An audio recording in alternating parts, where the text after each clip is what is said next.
fucking cunts. Welcome to the Say Report. I'm your host, Devin Decker, and joining me, my host companion, Sejohn. In the first 5 minutes, Devin, how could you do this stuff? I know, right? Apparently, if you swear on YouTube in the first, I thought it was seconds. I thought it was in, the first 30 seconds. No, I think it's a minute count now, I think is part of it. It might be a second count. I might be over-exaggerating, but I know that it's larger than it used to be. The fact that it was even there was a surprise to people.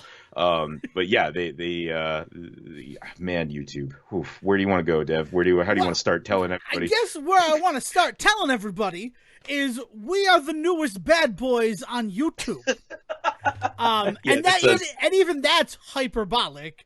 The fact of the matter is we can't call ourselves the original bad boys of YouTube because there's got to be the original bad boys of YouTube. I don't know who those people are, but they're out there. And then there's also the actual factual bad boys of YouTube who are Nazis.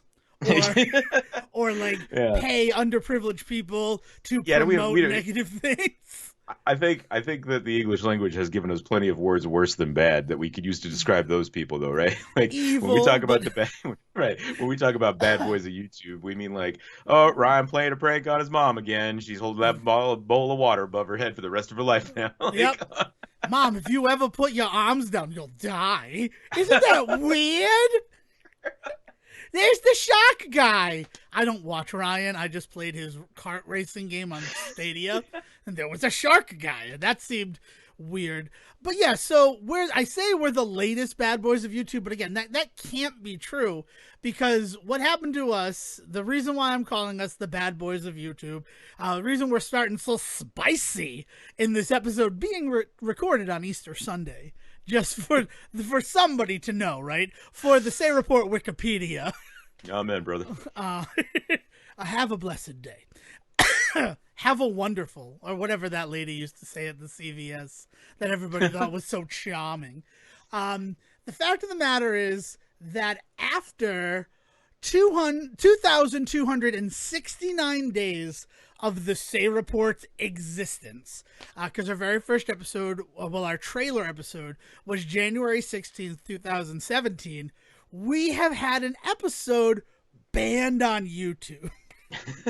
And then, even something crazier, it wasn't the not an April Fool's joke one. It was an episode that was released 1,722 days after we started recording the Say Report and posting the episodes to YouTube every Tuesday. If this is the first time that you're learning that we post the episodes to YouTube, not hyper surprising. I prefer you get us on Spotify or Apple Podcasts or even through iHeartRadio or Amazon Podcasts. But we also put it up on YouTube because, first of all, it's free. It costs no money to post something up on YouTube, which is pretty awesome. And honestly, I don't see that being sustainable forever. Right, but you got to pump those numbers. You got to get yourself out there anywhere you can. Nobody can argue with that. Also, accessibility. There are just some people out there that just don't have access to A, B, or C, so we wanted to give them a D option. And undeniably, YouTube being our D option is the most accessible and widely used platform for content currently in the world. Right. Not just our content, but all content. All content. It was your number one place to get the Say Report. I hope not, because they seem mad at us right now. Your number one place to get the Say Report is bus station bathrooms. Because I know that every Sunday I wake up at 5 a.m., I burn a bunch of USB drives, and then I throw them into bus station bathrooms like little Easter eggs for the people to find. Like a dirty Say Report Easter bunny. That's exactly what I was thinking. And the nice thing is on Easter they're in little golden eggs, so you'd think it's the money egg. But it's not. It's just another episode of the Say Hold Report. on to that golden egg, man. You could kill that motherfucker right. with a golden egg. Get it into the mouth, and it's 70% of its damage.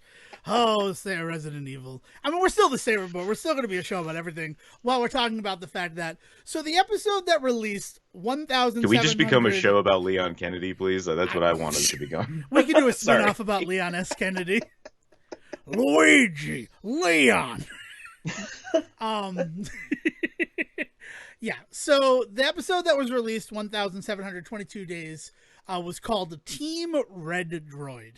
And the big focus of that episode that is now banned on YouTube is the hack that happened at Facebook and Twitch.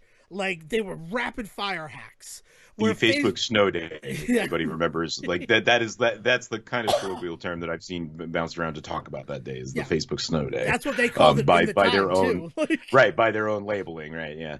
Yeah. And then immediately following the Facebook snow day, a bunch of streamers on Twitch got doxxed. So you could see how much money they were making. You could see their banking information. You could see, for the ones who had put it up there, their location information.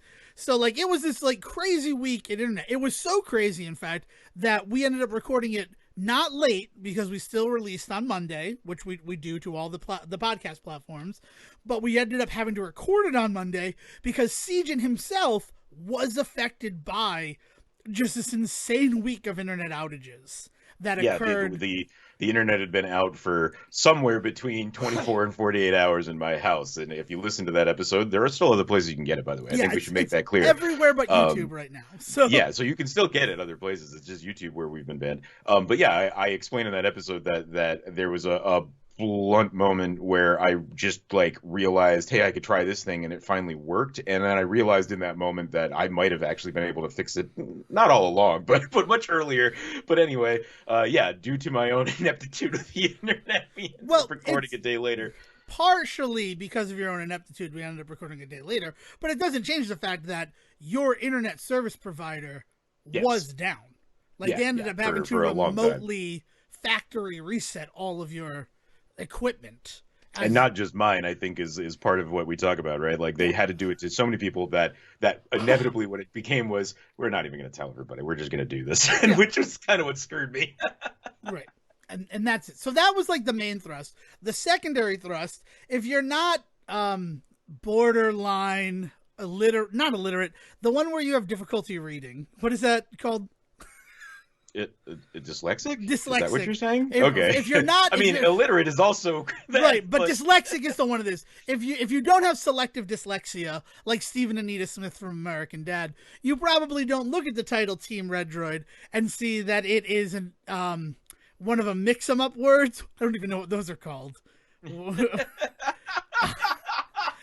No, let's go with mix-em-up words. Okay, so it's a mix-em-up words. It's a mix-em-up words of Metroid Dread, which was the other, like, main focus thread of that episode. I call it a threat, considering the way that we talked about it, but no. I don't know. I enjoyed the game. It was just different than what I was expecting. I haven't gone back to it. That's the thing that I will say. At the time, I was very, like, excited to go back to Metroid Dread, and then listening to the episode again, which we did as homework when we received the email from YouTube that I'm about to give some information from. I'm like, oh man, I never went back to Metroid Dread, did I? And yeah, no, you had other Resident Evil games to go back to, so you're fine. Oh, exactly. Sorry. But that episode was torn down. So in an episode that is mostly about an internet outage that affected most of our country and Metroid Dread, you'd be like, well, what did they ban it for? Like, what could you have possibly said? And so, here's the thing. We were banned because they believed the episode violated their misinformation policy. And the exact wording for how our content violated the policy is that it was content that advances false claims that widespread fraud, errors, or glitches change the outcome of the U.S. 2020 presidential election is not allowed on YouTube. So I don't hear in any of the things that I talked about that coming up as a topic. And anyone that I've talked to about this particular thing that occurred to us on April 4th, 2023, their first response is, I can't imagine that you and Sejohn would be the type of people to do that. Yeah, I guess we should do the due diligence here and make it extremely clear. And I have no qualms speaking for Devin on this particular topic because I'm pretty sure he's right in line with me. We in no way fucking believe The election was stolen, and in fact, I think anyone that does, probably we need to start considering what needs to happen with these people. Like there needs to be some form of re-education, but that sounds like Yeah, re-education fucking, isn't a great term, yeah, Sejohn. re-education is like a weird fucking term. Like we need to figure out how to re-enlighten the populace. Like, I don't know how to put this. There is a group of people in this country that honestly believe this bullshit lie spread by a bullshit man who's in so much bullshit right now that we don't really need to dwell on it.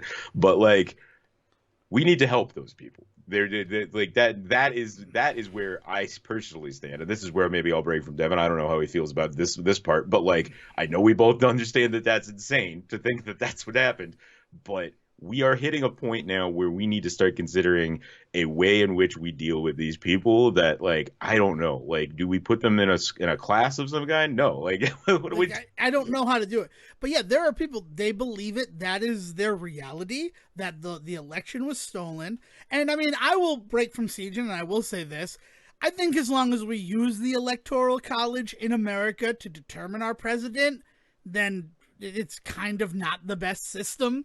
I'm not going to say that it's fraudulent or anything like that, but living in a state like Rhode Island, where we have 2 votes that go towards the president, and the tiniest senators, yeah.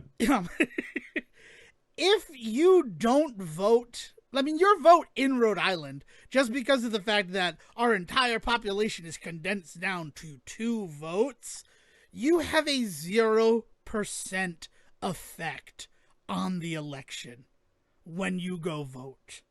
It is like 0.00047%. Yes. And I mean, like, those add up eventually, but you know how most people like round that so that it would be represented? It'd be 0%. Yes, but you need to remember that the act of voting is not a singular thing. Yes, it is a community based so that's a disingenuous way to look at these numbers. I'll credit Stephen Colbert for really kind of breaking this down one time. I couldn't tell you when he did it, but I do know that it was him that I got this from. But this idea being that like it is one of the great lies of this particular form of democracy, that your vote is so obscure that it doesn't even matter. And it's very easy for people to feel that way, and we've seen for decades now that's been a huge problem, right? Like vote or die, like was the big reaction to that, right? Like, but this idea that your vote doesn't count is just because of that percentage number is like a kind of the wrong way to look at it, because you're not voting on your own, right? Like when everybody votes, though, that's when the vote matters. Even so, a person's a person no matter how small, right? It's this. Thank you, Horton.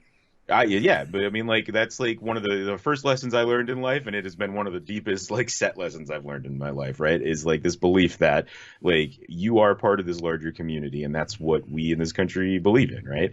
And so you do need to understand the ways in which you are being disenfranchised as a singular voter. You do need to look at the ways in which your singular vote can kind of fit into the larger picture, but you have to remember that there's a larger picture. A puzzle piece cannot suddenly decide that because it doesn't have any of the important faces on it, it doesn't want to be in the puzzle, because then the puzzle's incomplete, and nobody ever wants to put it. Yeah, nobody ever wants to put it together. That's a beautiful metaphor. I guess the reason where it came down to me is I was doing it after the fact, and this is the 2016 election where Donald S. Trump became the 45th president of the United States of America. When I went into work that day, everybody was bummed out. And I think like rightfully so, especially like I work at a very liberal institution. So it wasn't surprising that everybody was kind of bummed at the outcome of that election. Some might say as a college, it's actually even progressive, which is the scarier word for people nowadays, but Yeah. And everybody was bummed. And then when there was like a moment in the main area where my desk is, as someone who worked for the math department, and then another person who worked for the history department, they're like, da-da-da-da-da-da. And I don't know why she said it, but the secretary for the history department said that she hadn't voted. And everybody in that got so upset with her, saying that she was the reason that Hillary Clinton did not win. And that got me very upset, because is not like the votes from Rhode Island. The 2 votes into the Electoral College from Rhode Island went to Donald Trump, which at that point, maybe you'd have an argument for attacking this poor woman who just like, I didn't vote. I didn't feel informed enough to vote. But also, Hillary Clinton won the popular vote. So it's not like her extra vote would have changed the outcome of the election at all. It was just a bunch of academics looking for a scapegoat and just attacking somebody. And well, because again, she's not a single person. When to them, she is not a single person. To them, she is representative of a larger group of people that we know exists. We know there's a huge percentage of people in this country that don't participate in this. But I think one of the big things to remember about that percentage, because you always have to think about where these numbers are coming from and what they mean in like the larger picture and on the micro level, is that there's also in that number wrapped up the people that couldn't vote. Like they're bedridden and they have no one to take them. They're stuck at a job and they can't get the day off, which is why voting day should be a national holiday. But that's a whole other conversation. But like this idea being that there's a number of reasons why a person may not be able to participate in this particular part of the democratic process, right? And that's why it makes it all the more important for the people that can to do. Because for every person out there that can't, there should be somebody out there that is speaking for them then. And that's hopefully how the system works. And hopefully you're not voting against your interest or your neighbor's interest in harmful ways. Like there's a lot of this system that is based on faith. There's a lot of this country that's based on faith. And when I say faith on Easter, I want to clarify, I don't mean like faith in like a deity of some kind, but I mean like faith in the process, right? Like there's so much in this country that we have kind of depended on for the entirety of its existence for centuries now. Like we have depended on this faith in the system to work. And we're getting to the point where that's not gonna get us through, right? Like we need to start solidifying some of these things here and there, things like making voting day a national holiday, like making sure people are getting paid for that time off and that there are places they can go so that they're not spending 6 hours standing in line in the hot sun, making it okay to maybe provide water for people that are in those situations so that they're not literally passing out in line trying to get their voices heard in the system. Like some stuff out there that's getting a little, because that faith is being tested, like things are getting a little fucking gross out there in this regard. All of this shit is like, I feel like legitimate criticism. To get back to the original point of like trying to say that we're spreading misinformation because of some weird comment we made. I believe if you listen to the episode, there's about 50 minutes in or so, we do have a conversation about exactly this. But we make all of these exact kind of same points that like it's a ridiculous belief to think that the system was rigged in some fashion that cost Donald Trump votes. Sorry, bullshit. We even point out that there was we reference the fact that it was like the 6th or 7th incident of a recount that found that the numbers were correct. And the other thing was that it was October of 2021. So it had almost been a year since the election, and it was still something that was widespread and ongoing. And it was, I don't think there's any misinformation in like stating those facts about it. Well, and it's that same thing where I kind of make an offhanded comment early about COVID and like about the idea that there's always that moment where we recognize that new information has been introduced and we need to reassess, right? And it sucks sometimes as a person being dependent, right, on an authority figure. I'll use parents in this regard. When you're a young child and you depend on your parents for everything, you kind of believe and take every word that they have to say as gospel truth, right? And then, I'm just going to keep using religious analogies today, I guess. All for you, Easter. Jesus. It's a time for religion. Yeah, but like you believe everything that your parents say, and at some point you learn that they are fallible, that they have maybe not all of the knowledge in the world. So like you and recognizing that is a hard truth to face, right? Now imagine having to recognize that as a country dealing with its government, its system that literally has the safety net beneath you, and then you look down and realize, oh, there's some holes in the safety net, shit, right? Like it shakes you, right? And I think that's an okay feeling to have, no matter how much like you wanna still maintain that faith, you want to still believe in that system, you still want to support it, and you want to look at the people that are talking about it being completely gone, burned to the ground, and you look down and you're like, well, it's not gone, like it's still there, you guys, calm down. But like it's this thing that, and this is where we're going to sound like a bunch of 35-year-old, cis white dudes complaining on the internet. So I apologize for that. But there needs to be that moment. There needs to be that level at which you can still critique a thing while still like being on its side, right? Because it's not fair. And I'll use Democrats as an example. It's not fair for a young Democrat to look at the system, see that it's broken, try and point it out, and then like get called out for not supporting their team, right? Which is a thing that happens in various ways on the internet. Like we see that happen a lot, where like you feel like you can't criticize the people on your own side because it's going to show some crack to the other side, and that's bullshit. We should be able to call that shit out. And I feel that there are a lot of people in that exact scenario that I'm talking about that have no qualms in doing so. But I'll stick with that because that makes it feel safer. But like that idea being that like, if we had spread any misinformation in that episode, it probably was more about like YouTubers and Twitch streamers than it had anything to do with the fucking government or the election, right? Oh yeah, definitely. We were all sorts of conspiratorial about how they did that in order to show vulnerabilities, but there was like to then be like, now we're introducing stronger things and to get money from us. Or like, Yeah, no, I mean, when you first told me what had happened and you sent me a screenshot of the email that we got from YouTube about why we were banned, I re-listened to the episode. Like we both agreed. We were like, we should re-listen, we should figure out where this is, right? And I didn't pick up that there was a specific thing. I didn't see that they had told us specifically what they were upset about. So like I'm spending the entire time taking notes about all the things that we said to be like, should I double check this? Should I see what's going on? And the only thing I could find that I had kind of spoke on that I was like, maybe I should have like cited this. It's not even that I got it wrong. It's just like cited this was some of the Twitch streaming like money like programs, not programs but structures. I will say like the ways in which people pay out like their production teams and stuff. I still stand by it. Surprise, surprise, guys. These YouTubers and Twitch streamers that are on like 16 hours a day, some of them, not all of them, definitely some guys are just like doing the fucking hustle, and like my hat's off to them. And even the ones that aren't, like they have a team of people behind them. Like my hat's off to them too, because they're running a business. Like I don't know how to like break this to you, but like that the way that your favorite streamer was able to put out a book this year and also record a bunch of interviews, possibly be on Jimmy Fallon, and also put in that 10 hours a day for 5 days a week. Like they were able to do that because they have a very good business setup behind them managing the rest of their life. Yeah, they are businesses. They are production companies. Right, even though right. like you're seeing the face of that company on Twitch, and it feels like they're there, and you can touch them, and they're tangible, and they just seem like a regular Joe.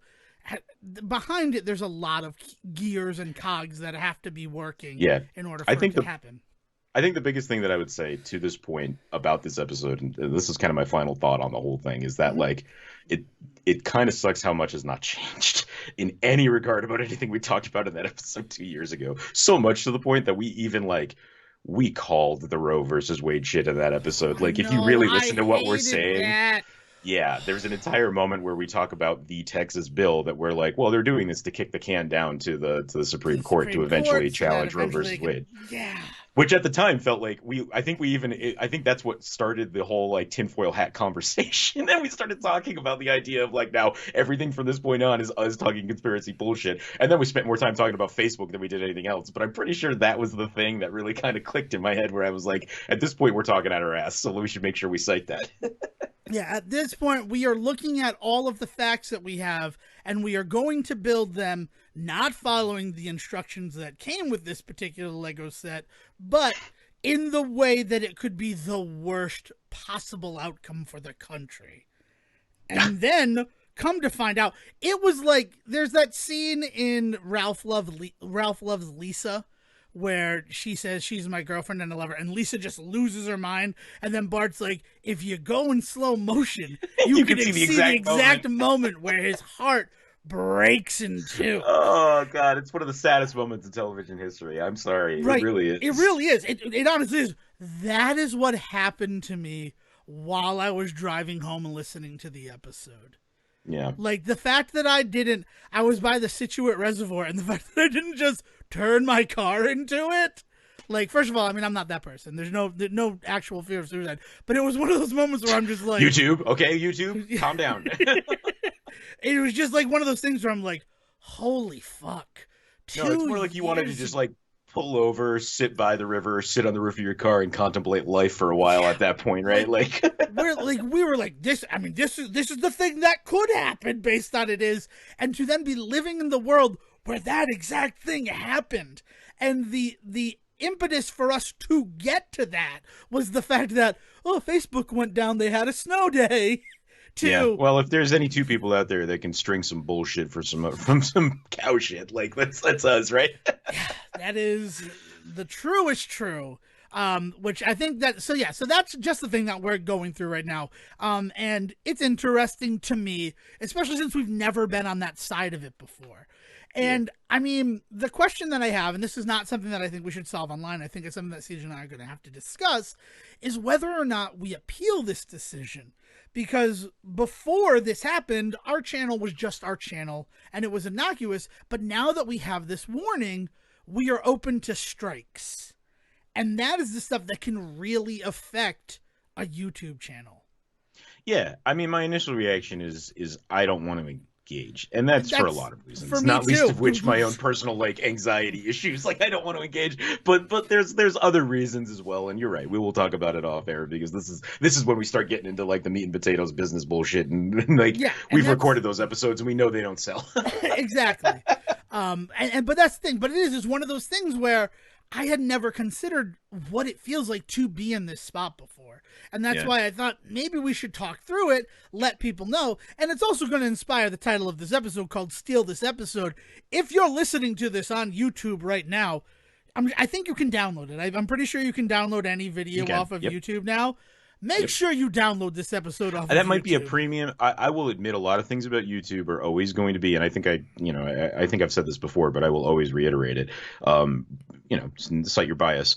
I have YouTube Premium through my phone stuff because I'm a Google phone user. That it just comes with it, like as part of my payment plan. That's not an excuse. I think I would, at this point in my life, I think I would pay for YouTube Premium no matter what, because it's been my experience with YouTube seems like a fucking walk in the park compared to a lot of other people. So but in that regard, I know that I can do things like download episodes to listen offline. I know that I get no ads. I know all this other shit is probably tied to that fact. So I apologize if anything is incorrect that I say about YouTube like vanilla, because like I've been on YouTube Premium for years and can't look back.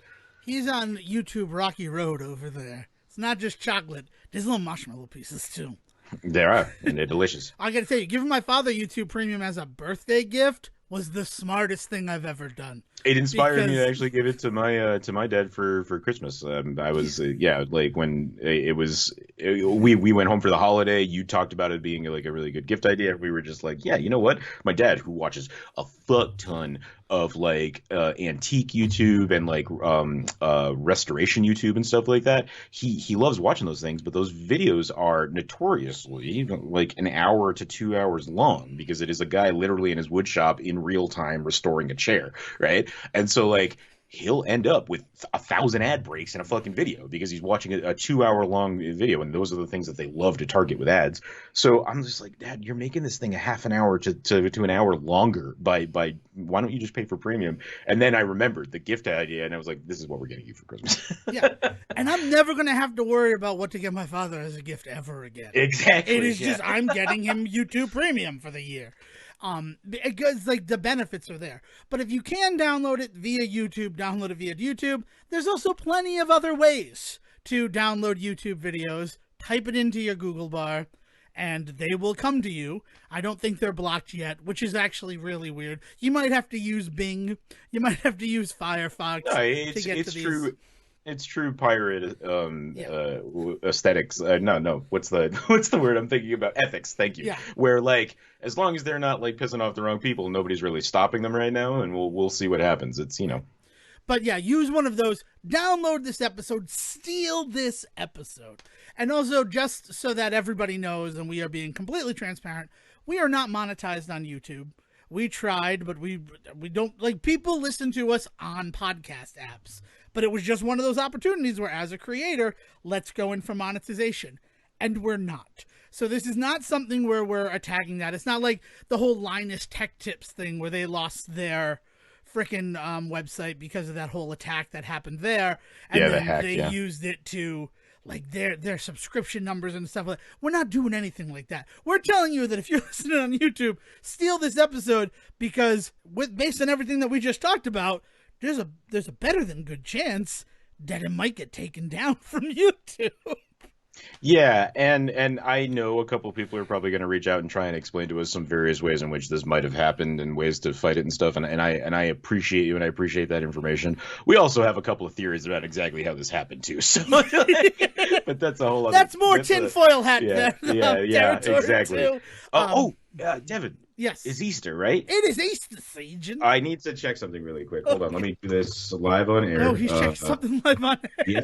Hold on right now. I need to look at the status of something on Steam because I do this every Easter, and I don't think we've ever recorded on Easter, so we've never had the ability to do this. And it looks like the latest update to Goddess was 2016. Okay. Still no update on Goddess, everybody. Peter Molyneux still fucking sucks. There. That's a... I do. This is an Easter tradition for me, is I just check in on God. Oh, you remember Peter this Molyneux. bullshit? Yes, I wasn't there for you because I moved on back in 2016, but. I was reminded recently about the whole Curiosity scandal, and because we talk a lot about Kickstarter on the show, right? And I think this was part of where the conversation comes from. Somebody was just like, do you know about like what they considered the worst Kickstarter scandal ever? And they're not wrong. It's in the running for sure.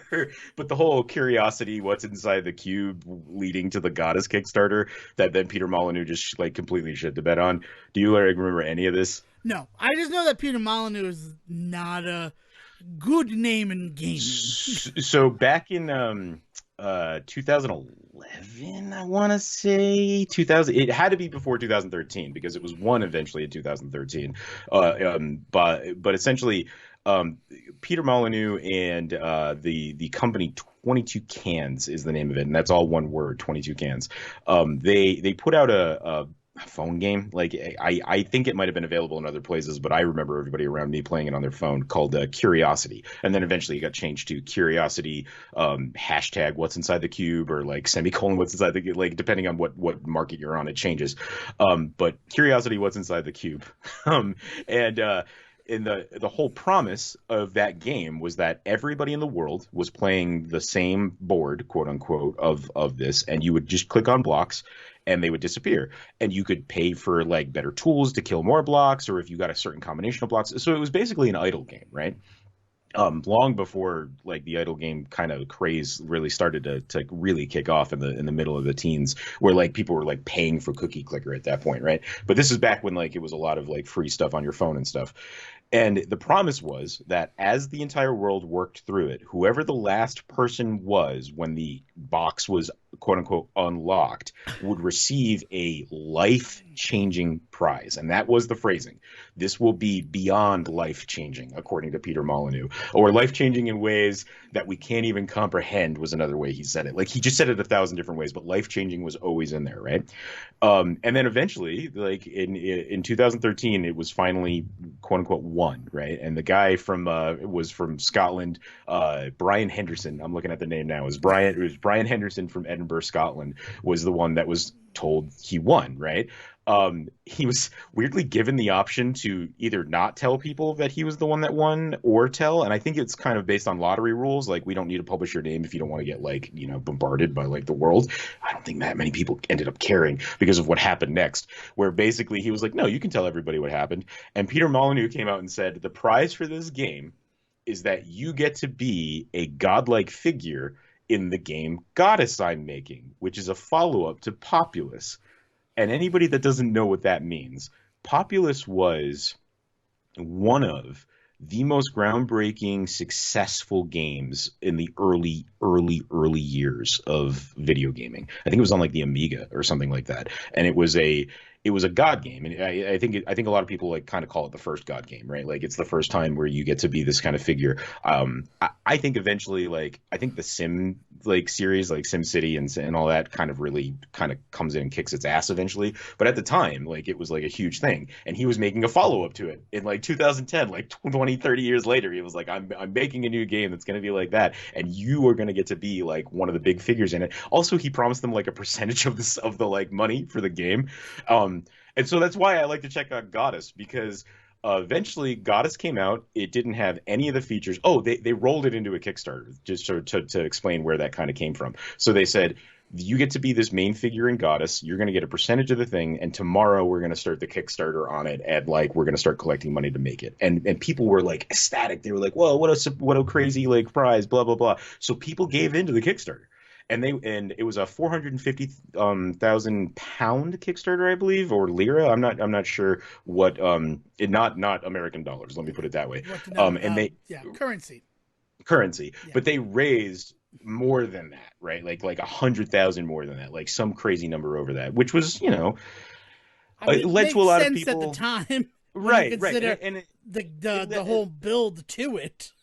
right. But at this point, Peter Molyneux is kind of known as being kind of a bullshitter. Like, that's the thing, is like we all kind of knew who Peter Molyneux was at this point. For anybody that doesn't remember a lot of the stuff about this guy or doesn't know a lot of stuff about this guy, he loves to overpromise. He created the Fable games, for instance, and then promised all this stuff about what you'd be able to do in them, and it never happened. And this is what he does. He gets out there, he gets into interviews, he gets in places, and he's just like, we're going to change the scope of things. I don't know how he is nowadays, because he's definitely felt like the sting of this coming back in the last decade or so.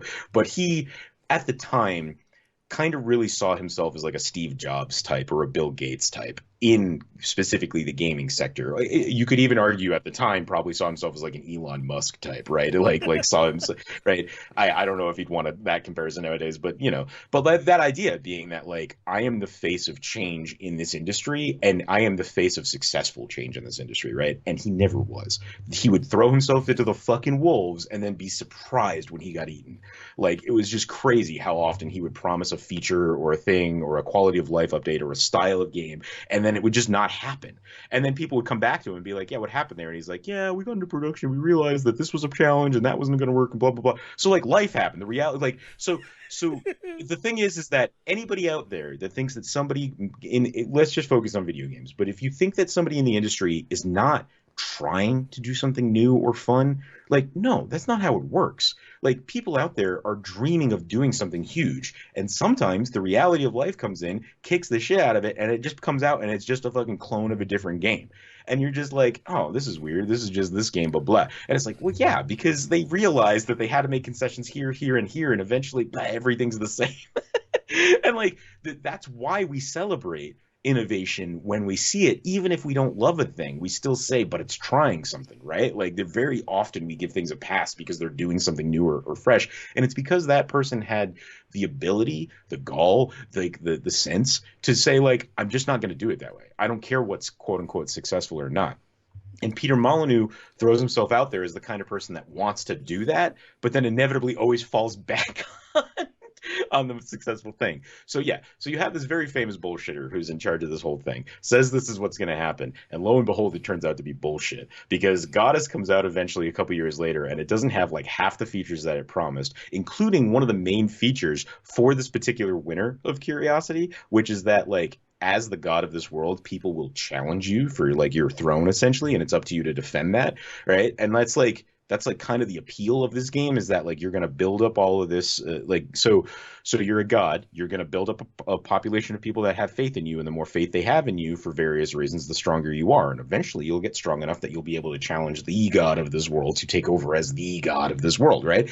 And like that was going to be the conceptual nature of this, except when the game comes out, it doesn't even have combat in it. Also, so that sounds like not a prize. If I'm Brian Henderson, the fact that like, I gotta be a god to these people? I just was doing an idle game. Like, what the frick?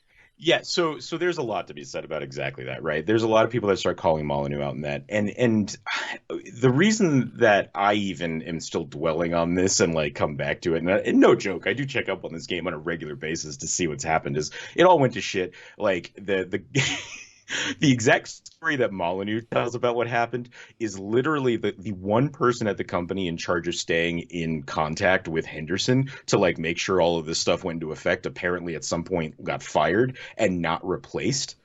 And so nobody had talked to this guy for like years because the one person in charge of that relationship had been like shit canned, and nobody thought like this job should be taken over.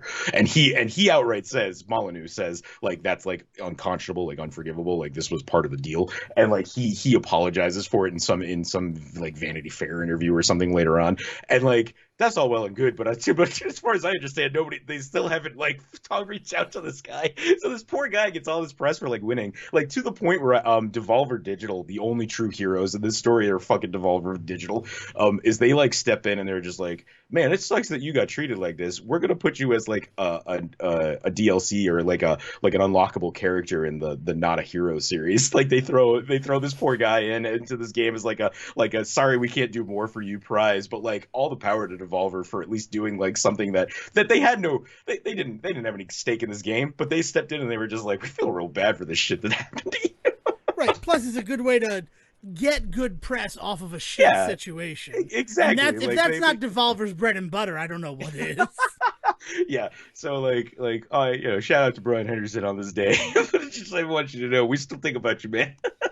But yeah, it's just so the Kickstarter stuff like leads to all this shit about like people wanting their money back because the game is never finished. They update it for a couple of years and then they finally, here's the real kicker, is they finally decide to create a combat system in the game and all of that, and they technically put it out under a different game. It's still Goddess, but it's called something. It's got like a weird like Goddess like the combat update or some bullshit, which ends up selling as a different game. So because of that, they're not reliable to pay that percentage out to this winner of this other game because it technically isn't the same game. And on top and they if he wants to participate, I'm pretty sure that means he has to buy that other game. And I don't know if it's like I don't know if he gets to be the god of that world because of like he was supposed to be the god of the other game. He's supposed to be the god of Goddess. Yeah. So it's like this weird wow. yeah, it's a real kick in the nuts at the end of all of that shit. Yeah, so this is just something that like was all brought to my attention because of the ways that we talk about like Kickstarter and all that stuff. I also it's all tied up in a lot of conversations about other creators that use Kickstarter that people really question. And one of the ones that always comes up on this list is Tim Schafer because Double Fine really does do a lot of Kickstarter stuff. They've done 3 or 4 major projects over the last 20 years that have been very heavily influenced by Kickstarter. And talking about how like they feel like guys like Tim Schafer and Peter Molyneux shouldn't be using Kickstarter. And it's an interesting conversation because like yeah, I feel like guys like Molyneux probably shouldn't, considering the bullshit that he has pulled in that regard. But the Tim Schafer conversation is very different because I feel like what Tim Schafer has used Kickstarter for and Double Fine specifically has been very like good for their like community specifically, the ways in which they've been able to depend on their fans and interact with their fans. And this is on the heel of last year. I think it was early this year. Double Fine put out their second documentary about like taking care like putting a game together. It was based on the cycle for Psychonauts 2. I don't know if you remember, they also put one out. So their first one was about when they developed Broken Age about 5 or 6 years ago. They put out a documentary alongside the release of that showing the process, right? But the difference being is that documentary is like a reasonable like I think 6 hours if I remember correctly. It might even be shorter than that. Well, I say that compared to the one for Psychonauts 2, which is a 22-hour series of YouTube videos. Like it is 22 hours watching the 7-year development cycle of Psychonauts 2. That really like I've only watched the first episode or two. They're 20 minutes long right now, but from what I understand, they eventually get to be like 2 and 3 hour episodes. Yeah. And the critique I had heard about it is that it's really good. It feels very low level stakes because it's a lot of just office politics. but that doesn't make it any less interesting to watch like a game development system like company go through the development or stuff, right? Like at one point the art director for Psychonauts 2 ends up leaving the project, and from what I understand, it's a very like amicable split in the sense that like it's not because he like does anything terrible. They're just literally just like, we don't like the work you're doing. Like unfortunately you're just not jiving with us, so we're just gonna cut this, right? Like that kind of shit happens, and you're just like, that's a little boring, but I don't find it boring. So like I'm watching this and I'm hearing about all this stuff with Tim Schafer getting wrapped up in the Peter Molyneux stuff, and I'm listening talking to this person about Kickstarter, and I'm just like, man, like this is the kind of conversations that we used to have pre-COVID, right? And like I missed it. like I miss these kind of dumb, inconsequential conversations about this kind of shit. Because it was the first time I was talking to somebody about this kind of stuff, and there wasn't that moment of, well, in light of the last 4 years, and it's just like, what? So just going back to these old controversies from like a decade ago, before the COVID times, before the Trump times, before all of it, before YouTube banned our episode, like just thinking about the shit that we used to get up to. Yeah, I mean it was strange that it was 2 years ago and it was still in COVID. But it did make me think about, here's the other thing that I've been doing, and I've been fun. I've been listening to older episodes of the show at like 2 times speed, just once a week, to see where we came from. And first I of can't all, do more than 1.2, man. After 1.8, we sound like we're on fucking crack, and I can't do it. I was about to say, we sound like, how we talk in our cadence really lends itself to the 2 times speed for me. There's actually moments where I was clearly like doing slow motion, and at 2 times speed, I sound like regular Devin speaking, and that's the weirdest thing to me. Oh, to talk on Tim Schafer, Brutal Legend is where I lost my faith in him. Grim Fandango and clearly the Monkey Island stuff, but then Brutal Legend being sold as this like balls to the wall action game in the style of something like Devil May Cry, and then being a real time strategy game was a real kick in the nuts. Oh, So I don't know if I don't know if I ever had heard any of the. I really I really like Brutal Legend. I honestly I will say that maybe a little bit. I felt a little bit of a rug pull in that I was no, I really liked that game. I don't know, like there was definitely a moment for me where I was like, oh, this is cool. This is what this game is. But I think it was more coming from a place of like I really didn't know what that game was. Brutal Legend was also maybe the first Double Fine game I completed. It might be the case. Yeah, yeah, I have that's since not gone back yeah. and I have gone back and since played a lot of games. Honestly, my favorite thing that they've ever done was stacking, because the first time that they engaged with Kickstarter, to my memory, is when they did like the Double Fine kind of like game jam-esque project where they were like, we're gonna put these 4 concepts out there. If you guys want to see us actually develop these anything larger, like support one, vote for the other, like things like that. And in that, stacking was one of the big games that came out of that. What was the weird Kinect one where you could like go around as like robots and like build towers, and you had to like take over like TVs and stuff? That was part of that game, part of that whole series. Shit, that's gonna annoy me because I really liked that game too, and it was the only game on Kinect I had played with my friends. But yes, stacking is the big one that came out of that. Costume Quest also came out of that. I should be honest, that's probably actually also as big, if not bigger, because it got a sequel. Yeah, but like so, like that kind of endeared me to them, but I didn't really fall into those games. But then Brutal Legend, I think, came out after those. I fell in love with Brutal Legend, and that's what made me go back to those. And I like Costume Quest. Costume Quest 2, I never completed. I played like 2 hours of and was like, yay, it's more Costume Quest, and then moved on. But stacking is the one that I adored out of that series. So I mean that's Brutal Legend is 2009 and Yeah. stacking is 2011. So Oh, that's okay, it must have been the interesting. other way Yeah. around. So it It, would yeah, have it the must other have way been the around, other and way that around. what did it? But like I started with Tim Schafer as point and click stuff. So Secret of Monkey Island, LeChuck's Revenge, the Secret of Monkey Island 2, Day of the Tentacle. My personal favorite Tim Schafer, which is Full Throttle, because that game Oh, was nice. crazy, and that was Yeah, just man. one that I like stumbled upon, and it was and it weirdly felt like mine because all the other ones someone had recommended to me. And then when Full Throttle fell into my lap, I'm like, this is awesome. Like the way that it's a biker story and it weirdly feels original because by the time I got to Monkey Island, like all 4 Monkey Island games had come out. Yeah. So it kind of felt rote or expected that there would be sequels. And then his big one, of course, Grim Fandango. And then Double Fine has started with Psychonauts. That's the thing about Tim Schafer is you have to talk about like what era of Schafer you're talking about, because most people I think would really say probably his biggest claim to fame nowadays has to be Psychonauts, right? Yeah.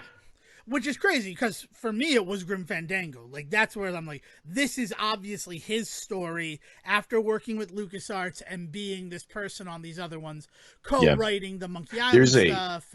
And there's a phenomenal reworking of Grim Fandango out there for PlayStation and Switch and stuff. And like if you have not played Grim Fandango, you can pick up a really good version of it, and it's still just as fun. Yeah. Like I love that story. No tank controls, right? So like the Devin Decker special. Yeah, I came to it after with the re-release. Like that's like I knew about Grim Fandango. Honestly, I knew more about the music of Grim Fandango before the re-release. But the re-release is when I played it, and I knew I was going to like it. Like it's not even that I fell in love with it. I was like, oh, you're cute, and like sure enough, I was like, yep. By the end of it, you're fucking cute. Yeah, I mean, Psychonauts came along, and I just wasn't interested in what the story was. So I'm like, it's cool that Double Fine is this thing and all that. But Brutal Legend, I mean, you got Jack Black doing a voice in a video game. It's all about rock and roll music and heavy metal and all this. What was that? Did I smell a segue that I set up? Oh, sorry. Keep going. And then the demo of the game was kind of like balls to the wall sort of actiony, but then when the game released and it was an RTS game, I'm like, well, I feel like I was sold a bill of goods on this one. I don't know, but there's still so many actiony parts because this was in the era of real time. What's the Xbox special there where you like press X in this moment? Not real time strategy. QuickTime events. QuickTime events. Thank you. Jeez. It's been so long since QTE games have come out. I mean, Dragon's Dogma really kind of like kicked that shit to the side, didn't they? Like they were like, we are only QTE events, right? If I remember correctly. So far, they're like one of the big improvements in people's eyes of the Resident Evil 4 remake is no more QuickTime events. Yeah, I can put my controller down and actually watch the story. I think there are some games that really use the QuickTime event to their advantage in that era, but it feels so gimmicky now. At the time, it felt like everybody was like, "Oh, we can nuance this in and like use these in certain places." And I think we just kind of learned that no, we can't. Like you either have to dedicate yourself to being this. I think it's Azuma's Revenge, not Dragon's Dogma. Although I think Dragon's Dogma also uses that, but I think Azuma's Revenge is the one I'm thinking of. You mean Asura's Wrath? Asura's Wrath. Thank you. What is Azuma's Revenge? I think that's the Hidden Temple movie. Anyway, that's what I'm like. So he means Asura's Wrath. I don't know what Azuma's Revenge is. It sounds no. You threw me the life jacket I was looking for. Thank you. But yeah, like that idea that like if you're gonna be like that, or what's the Andy Serkis one, Journey to the West, right? It's not Journey to the West, it's his version of that monkey there. What's the? I don't remember the name of it. I know, but that's all QTE events too, right? Like, and so there's a lot of that sort. There are certain games in that genre where like that works really well, but then every time it doesn't work well, it sucks, right? Yeah. And so So I remember there being some of that built into it, and there's still like really actiony parts to. I don't know, man. I don't think this is the first time you've admitted to me that this game didn't work for you. It just hits my ear like really bad every time. I know, and it was one of those situations where I'm like, okay, it just also looks fucking rad. Like it looks like a bunch of Tim Schafer-esque metal album covers like throughout the entire thing. Ozzy Osbourne plays the shopkeeper. Like it's so good. It was this really cool thing that I was super. It's really, if we want to talk about origins of Devin in terms of games, where I started to temper my expectations with games. Become a bitter old man, you mean? Was Brutal Legend. Yes, we've become a bitter old man. Anyway, okay. But we need to stop talking about old shit because I was not talking kidding. about old shit. No, we have one more old shit to talk about, and I'm sorry because we do have the perfect. You take the Segway and drive it off the cliff every time. Well, I found out that we called Roe versus Wade 2 years ago, and it made no. Again, I'm not suicidal at all. It was a beautiful callback. That's the subtitle for this episode. We can't call it that because YouTube will just ban our entire show. But... Yeah, right. Coming to you live from the forest in Japan. Sorry. No, we have one other thing to talk about because I want to leave it in the past. No. With that, I am going to say this. If you were feeling any type of weird feelings or situations, please DM us specifically or reach out to any local situations. There is support out there. Suicide is a real thing that happens, and suicidal thoughts are also a real thing that happens. And Devin's going to stop using it as a joke now. Well, you said I drove us off a cliff, and I said I was going to drive it to the reservoir earlier. That was a good callback. This is what I want to talk about. I promise we will get to your segue, because I have been at this level of anger since I told you I'm at this level of anger. And Sejohn, I was not affected by April 1st, April Fool's Day, for the first time, and I'm going to say conservatively 10 years. Right? It felt really good this April Fool's Day to not get caught up in the internet making a bunch of jokes. Yeah, we talked about this. Yeah, right? we did. Yeah. We did a whole fucking episode on it. But in true Bader Meinhof style, as soon as you brought up, man, it seems like April Fool's, it was all I was inundated with this week. Oh no! And really? I still haven't seen. Oh, really? Everywhere. Like I'd see things that I'm like posted 5 days ago. Oh, all right, and it's April 6th, so this was posted on April Fool's Day. Like. It was a slow burn for me in 2023, and the only person I can blame, and it's because I'm looking for a scapegoat, it's because, that I can be mad at you on the show, and maybe someone laughs at me being mad at you on the show, is you for being like, man, we dodged a bullet with April Fool's this year, huh? Sergeant Sarwick. Well, I'm sorry, Devil. I didn't mean to come so late for the party. Sorry, the April Fool. I am here for you. I came because I heard that you missed me this year, and I wanted to make sure that you were okay. Are you all right? I was great, actually. You don't need to check in with me again until, let's say, 2034, April Fool. Oh, okay. Well, I'm going to go talk to Edwin and help him get this bottle cap out of my throat. Okay, sounds like a wonderful reference that because of your tone, timbre, and pitch, I didn't understand. Oh, Jiminy Christ. I was just like, damn it, Sejohn. I saw none of these until you're like, man, I totally avoided them. Huh? It's like people didn't do them. And it's like, no, they did them. They just, they planted them. Here's the trick, though, Dev, is I'm not on Twitter anymore. Is that where you saw like a lot of it? No, it was also Facebook. And well, I also am not on Facebook. Yeah, you know what it is like I cut myself off from two of the biggest proprietors of bullshit. It was also like the funny articles on other things. Like it felt like I was in. Oh, I have decided that every news website on the internet is satire until I'm told otherwise. At this point, I'm not writing off. Yeah, I'm not writing off everything as satire, but unless I am specifically informed that hey, this is a real news website, I basically just take it as a joke at this point. Fair. That's fair. Even sometimes something like the New York Times, but maybe somebody who says that the Super Mario Brothers movie has all of the charm of an unplugged Game Boy. They ran on batteries, you fucking idiot. That was my favorite headline about a negative review for the Super Mario Brothers movie was all the charm of an unplugged Game Boy.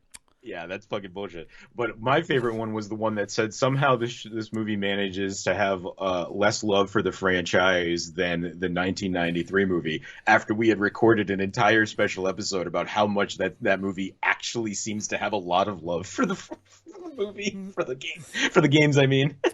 Yeah, that's right. What Sejohn was trying to set up for a segue, and what I'm cosplaying as Mario right now as we record, you don't get to see it. And I'm not just cosplaying costume-wise, I'm rocking a stash for probably the first time in my life. I look like Richard Jewell, but what are you going to do? Shit, dude. Oh, my God. Yeah, Kathy Bates is not playing my mom this time, though. Maybe it's gonna be who played Hubie Halloween's mom? I can't think of her name. Helen Oh, something. It's not important. It would have been a good joke if I pulled it off. We're talking about the Super Mario Brothers movie.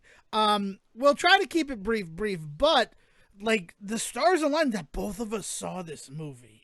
I'd like to avoid spoilers if possible, because it just came out and because I think people should go see this film.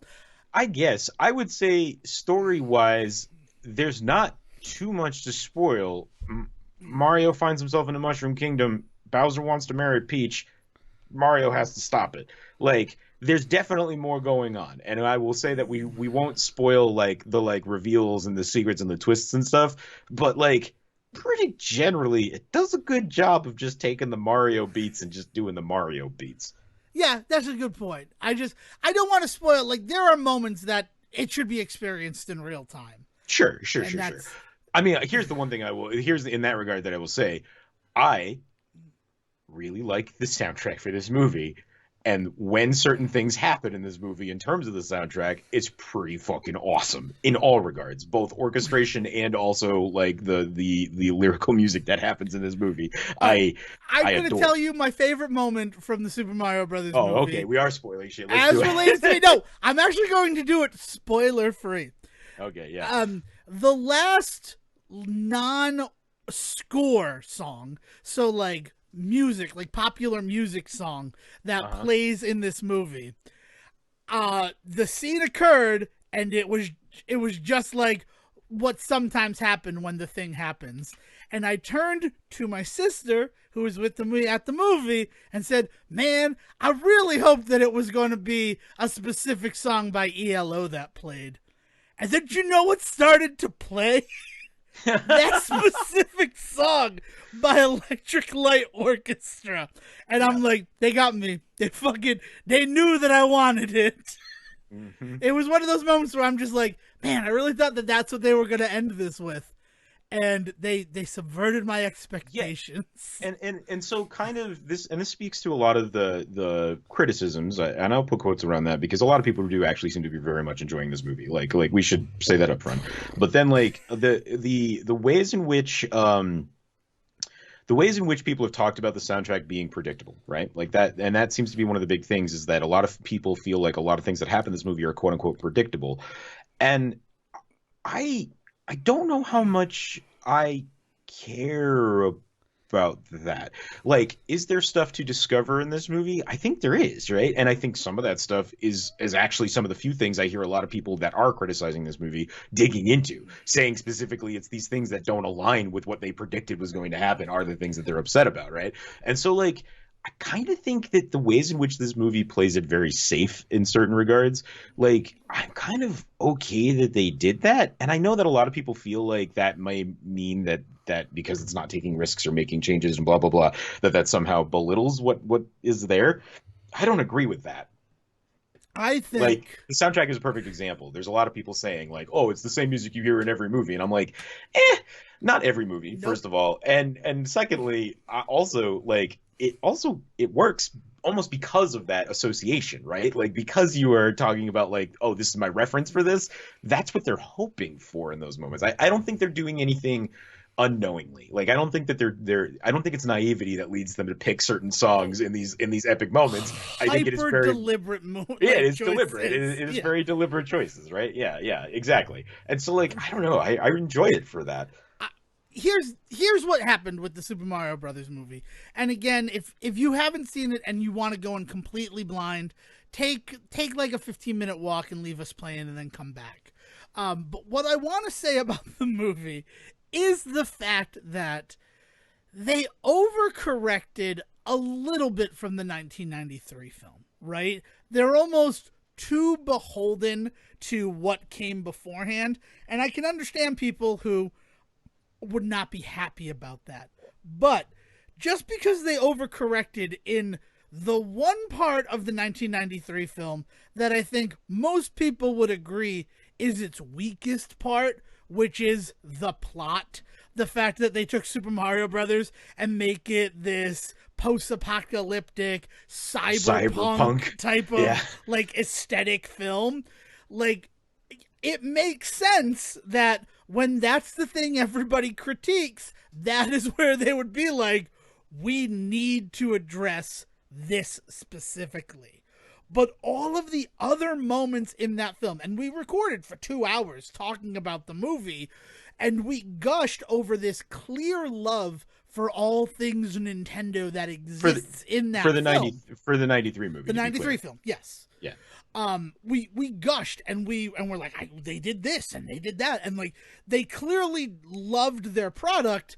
It's just the plot where they're like, we also want to make it a movie. Like, yeah. we want to make it a 90s we want to make it an 80s really, but like that action sci-fi, like we also want to make it an action sci-fi film, right? Like, and that's so like what's adding selling. adding that element to Mario is where it starts to, you get a lot of juxtapositions between what fans want and what moviegoers want, right? Yeah. So there definitely, I could see someone seeing this movie and being like, what an overcorrection. But that overcorrection stays in the one part. The love is still there. And the thing that I have been saying to everybody about this movie is every frame of the film did not require an Easter egg.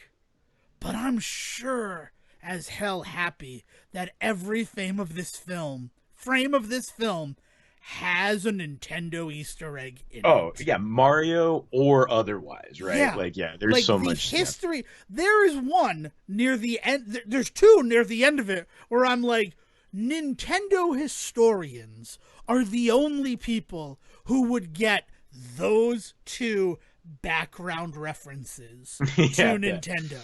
Yeah. It's like, that is not for the 5-year-old who wants to see this because it's like really one of the only family-friendly films that's in theaters right now. Yeah, like, it's not that it's for the adults, but like those same references exist in the 93 movie. They're just all Mario. Everything is Mario in that one, and in this one they're like, yeah, you know what? We own some other things too, some other things that people love.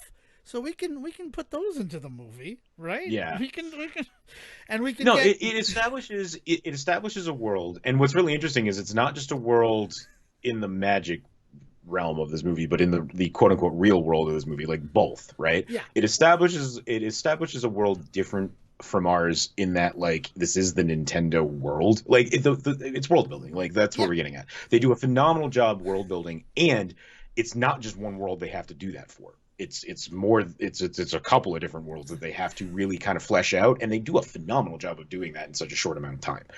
Yeah, my only real concern with this movie, like, really comes down to just pacing, and I don't know if that is a huge knock against a movie where that's not what they're aiming for. There's moments in this movie where I feel it gets a little highlight really, and not just like montages, but like literally just like, Mario shows up and goes, we need to do this thing, and everybody in the room is just like, okay. There's like no moment of like, oh, are we not gonna have a second where we question? Okay, cool. Like, but at the same time. But at the same time, I also don't need like Peter Jackson to come in and give me an extra hour of this film to explain where all of this drama like was the whole time. Like, I don't feel the need for that. So like there's a weird balance. I don't feel the need for that if they came out with a true cut of the Super Mario Brothers movie.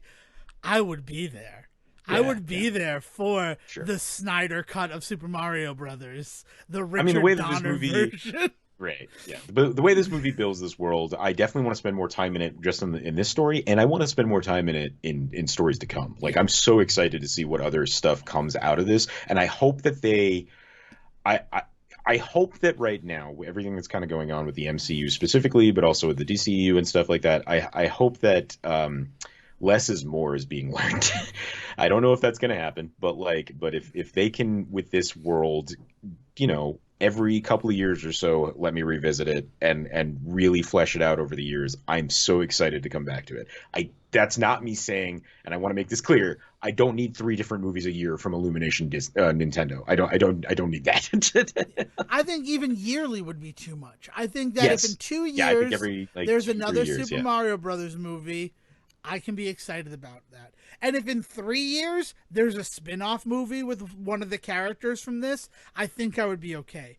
Well, I was even thinking that like I would like them to explore more of the Kong stuff, but I don't necessarily want a Donkey Kong movie, right? If the second movie is kind of leaning more towards the Kong stuff with literally like K. Rool showing up and stuff like that, and like that allows them the ability to like do a B plot of maybe trying to quote unquote redeem Bowser and like bringing him into the fight to help defeat K. Rool. Like there's ways that you can still use a Kong story because of the ways that this movie does it marries the two worlds so well. They could easily do a Donkey Kong heavy film in the next one while it not needing to be its own movie, and that would feel super refreshing to not have to have like then literally the sequel being a branch to a different franchise, but rather just in the same franchise. Yeah. I mean, I would want the Hobbs and Shaw movie as the redemption for Bowser. I don't know who you pair him up with. Wart and Coop? I don't know. Lazard, Wario, Dactyl, and Cohen. Introduce Wario and Waluigi in the next movie, and then like the spin-off is like the Wah brothers and Bowser like bad to the bone or something, and they have to like save Bowser Jr. or some shit. Like from himself. To be clear. Like it's a beautiful world, and they did a great job. And here's the really crazy thing: I want more time not in the Mushroom Kingdom. And that's such a weird thing to say when, like, one of the big critiques of the '93 film is, man, they're in Brooklyn for a real long time. Like, well, they allude to Galaxy stuff. They allude to Odyssey stuff. There's so much allusion in this movie to the possibilities of other worlds they can explore. Like, I mean, if they want to get into the Yoshi stuff, which is, I mean, honestly, where it feels like they're really heading with sequels, like, and so Dinosaur Island and things like that, because that's like one of the big things that people don't seem to remember about like Super Mario World, the most beloved Mario game, I would argue in the history of it, is like that doesn't take place in the Mushroom Kingdom. Like true. Like like it's something not often discussed, but that technically is all about them going on vacation to Dinosaur Island, right? Like that's like the whole like concept for that one. Just Dinosaur Land. Yeah. Right. Well, Yoshi's they go to Yoshi's Island in Dinosaur Land, yeah. But there's but that exact point, right? Like is that doesn't there's so much they can do outside of it, and the ways in which they connect all of that. I mean, like I wouldn't be surprised in 6 years or so if they play their cards right, opening themselves up to a straight up like a Smash Brothers Avengers style game movie. I mean, like with this concept, well, because like they introduced the multiverse of this movie, right? Like there's It's cool. It's a cool movie. I enjoyed it, but I couldn't believe that one of my critiques was, there was so much going on in the real world. I don't need to see the Mushroom. I spent so much time in the Mushroom Kingdom. I want to know more about Mario's extended family. Well, and Pauline shows up and stuff like that. Like there's some crazy stuff that happens. And it is thick with Easter eggs to Nintendo history that were just a blast to get to see. I'm excited again. And right now they're saying, and I don't know if it's actually going to happen, but tentatively it will be available for digital viewing on May 9th. And if that happens and you weren't comfortable going to the theaters, like don't sleep on this one, right? Oh my god. It's oh my such god. a good movie. Imagine if the sequel is Donkey Kong and Pauline falling in love, and he comes to this world and whisks her away, but through misinformation and we hate like things that we don't understand, people in this world think, oh, she was kidnapped.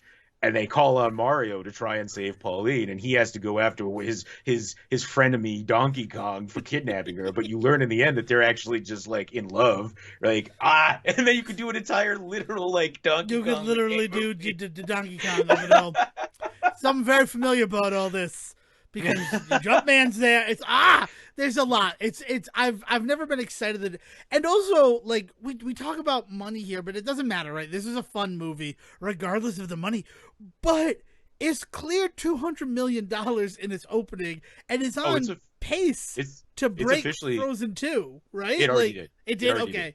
Did. Yeah, by the time of this recording, it did. I was reading yesterday that it is officially the biggest animated film opening of all time.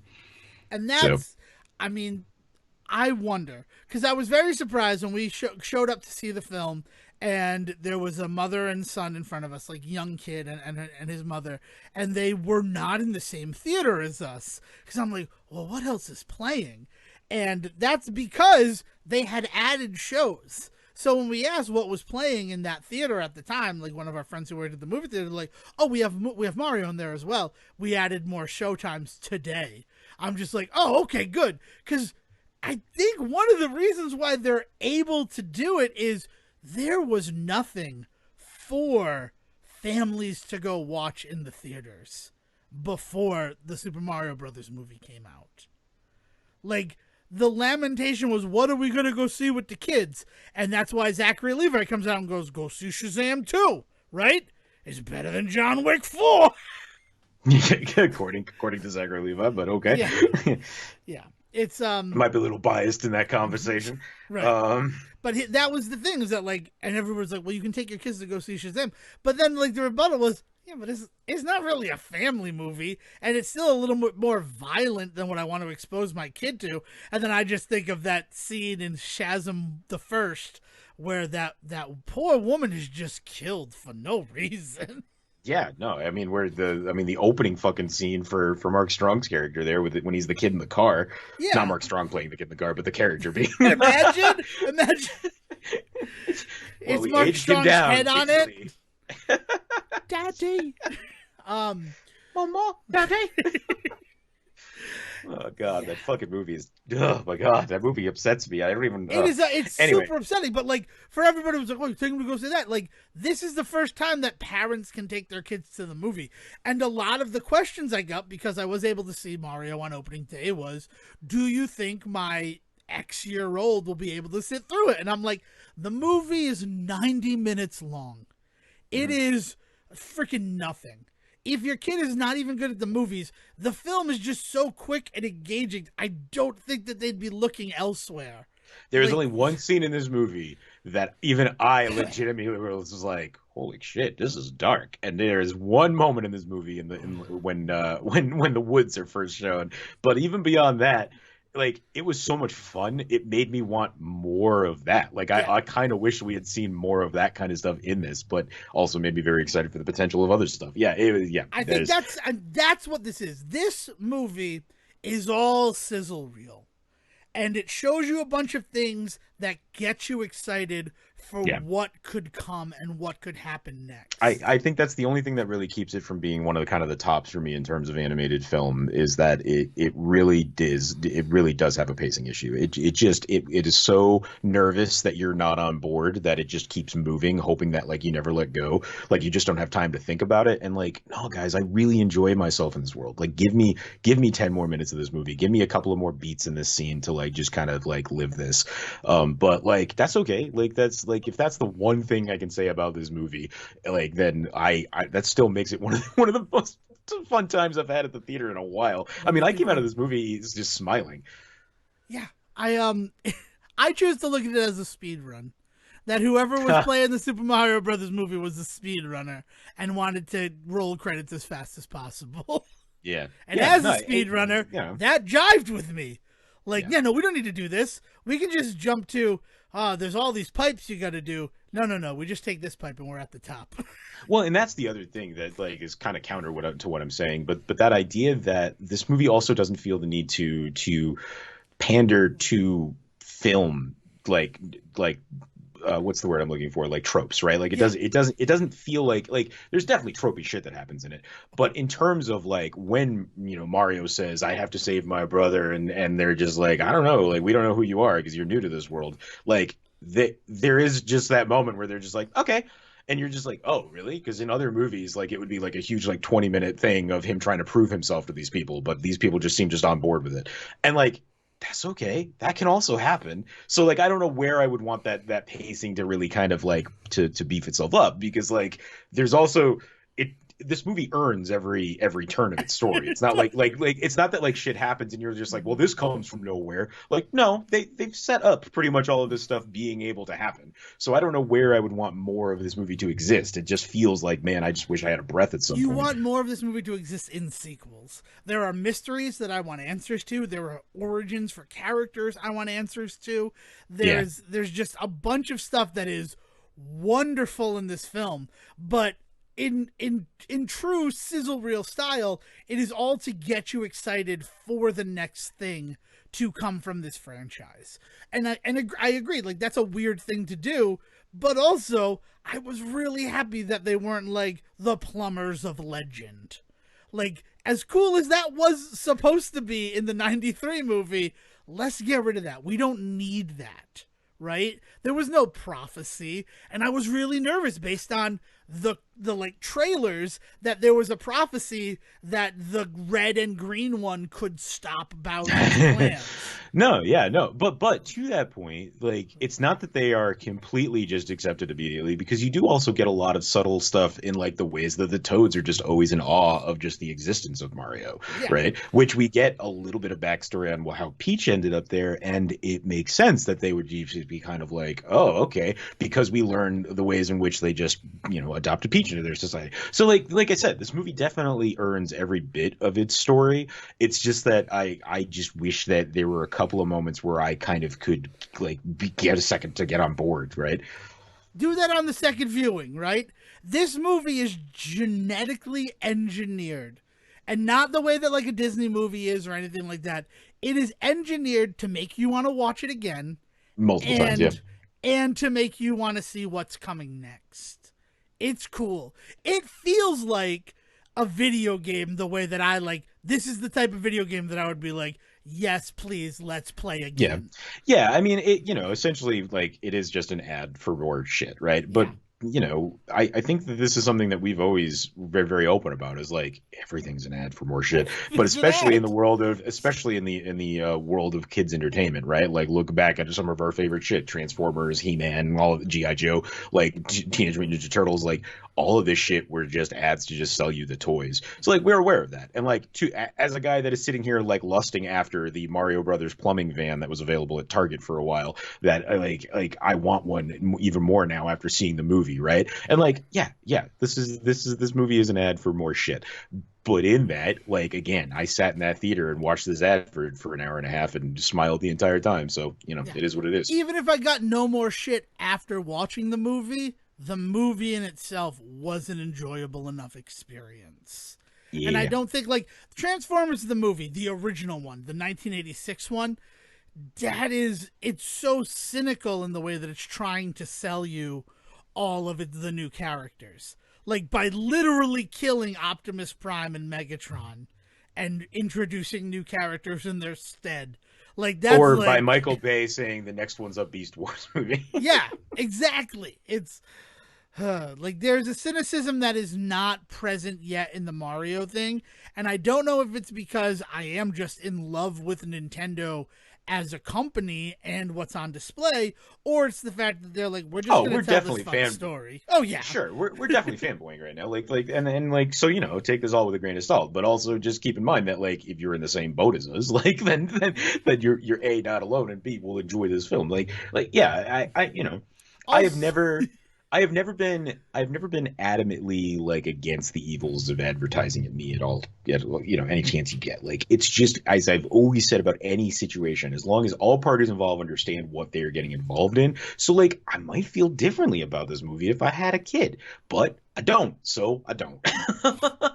Like, but if I had a kid that I was bringing to this and they came out being like, spend $300 on Mario toys now, I'd be like, God damn you, Nintendo. But I'm not in that situation. Like, so I can enjoy this thing on a different level, I guess. Yeah, you can enjoy it as a no kid individual. I get the privilege of the child-free life. Yeah. You said that you wanted to mention something about Mario Kart related to this movie, right. Not to let you forget that. So yeah. I mean, like Illumination, like, has officially put its fucking foot down. They are going to be the Nintendo movie makers for the forthcoming future, right? And I say this now after the success of the opening weekend. Like, before this, you could have gone anywhere, but now that the movie has come out and proven itself financially successful, no matter how much critically it may receive some shit, you know, and we're still kind of waiting to see where that falls, because that's all over the place right now. But it doesn't matter, because of the financial success of this movie, Illumination has pretty much said, like, we got this, Nintendo, we can do this for you.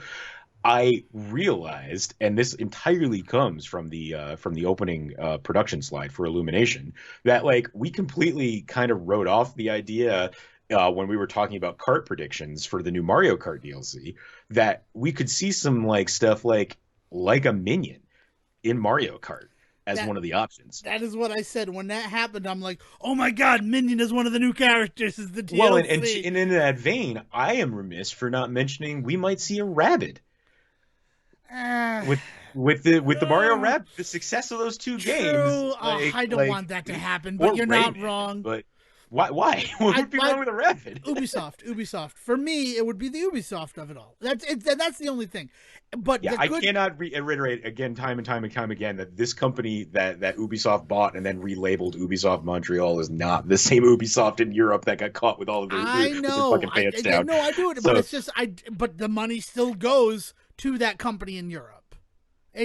well, yeah. I mean, at the end of the day, the money still goes to five people in the world anyway. Like, if you're worried about money getting funneled around, guess what? Money you spend today on anything is probably eventually going to find its way into the pocket of Ubisoft. Like, Oh goodness. the only way to win is to not truthful play the things. game. Thanks, Joshua. Is that the name Yeah. of the computer in War Games? You know what? Here's the thing. This is completely non sequitur, sort of. Listen to the War Games theme song that Crosby, Stills, and Nash wrote for the movie, but that wasn't finished in time for the movie to release, is a banger. War Games by Crosby, Stills, and Nash is a certified banger. And it's a shame that it's not in that beautiful Matthew Broderick, Ali Sheedy movie. I'm there. I said my piece on it. Look it up. It's available everywhere. Oh, it's so good. It's so 80s, but so still Crosby, Stills, and Nash. Yeah. I have to take this time since you brought up the Joshua computer, and the only way to win is not to play. The only way to win is to play the War Games theme song by Crosby, Stills, and Nash.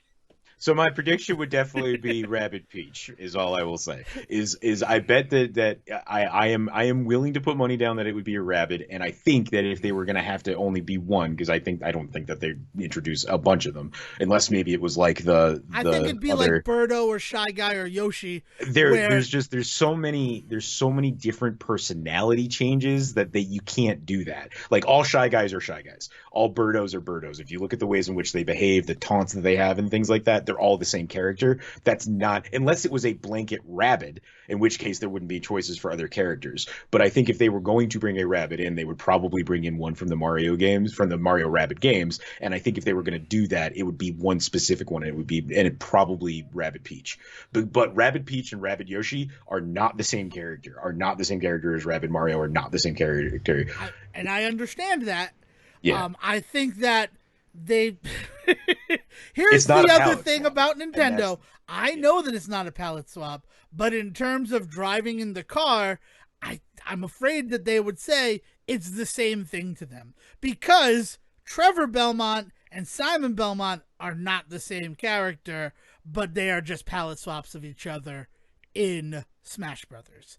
Like, like there's a cynicism that exists within me. I would hate to say that I disagree with Devin for those that are Trevor mains and Simon mains. I am going to say that before you come down our fucking throat that they are different characters in that game. I will say I'm not on the same page as him. Go ahead, Devin. Keep digging this grave. Well, I just mean the characters, like what they are and how they use the weapons are different. I haven't played Smash Brothers since it came out. I will be the first person to admit that. I got real deep in it, and then I just kind of pulled away when the DLC came down, so I'll admit it. But like the shadow characters, the ones that they sort of sold as palette swaps, that was the one that didn't jive with me.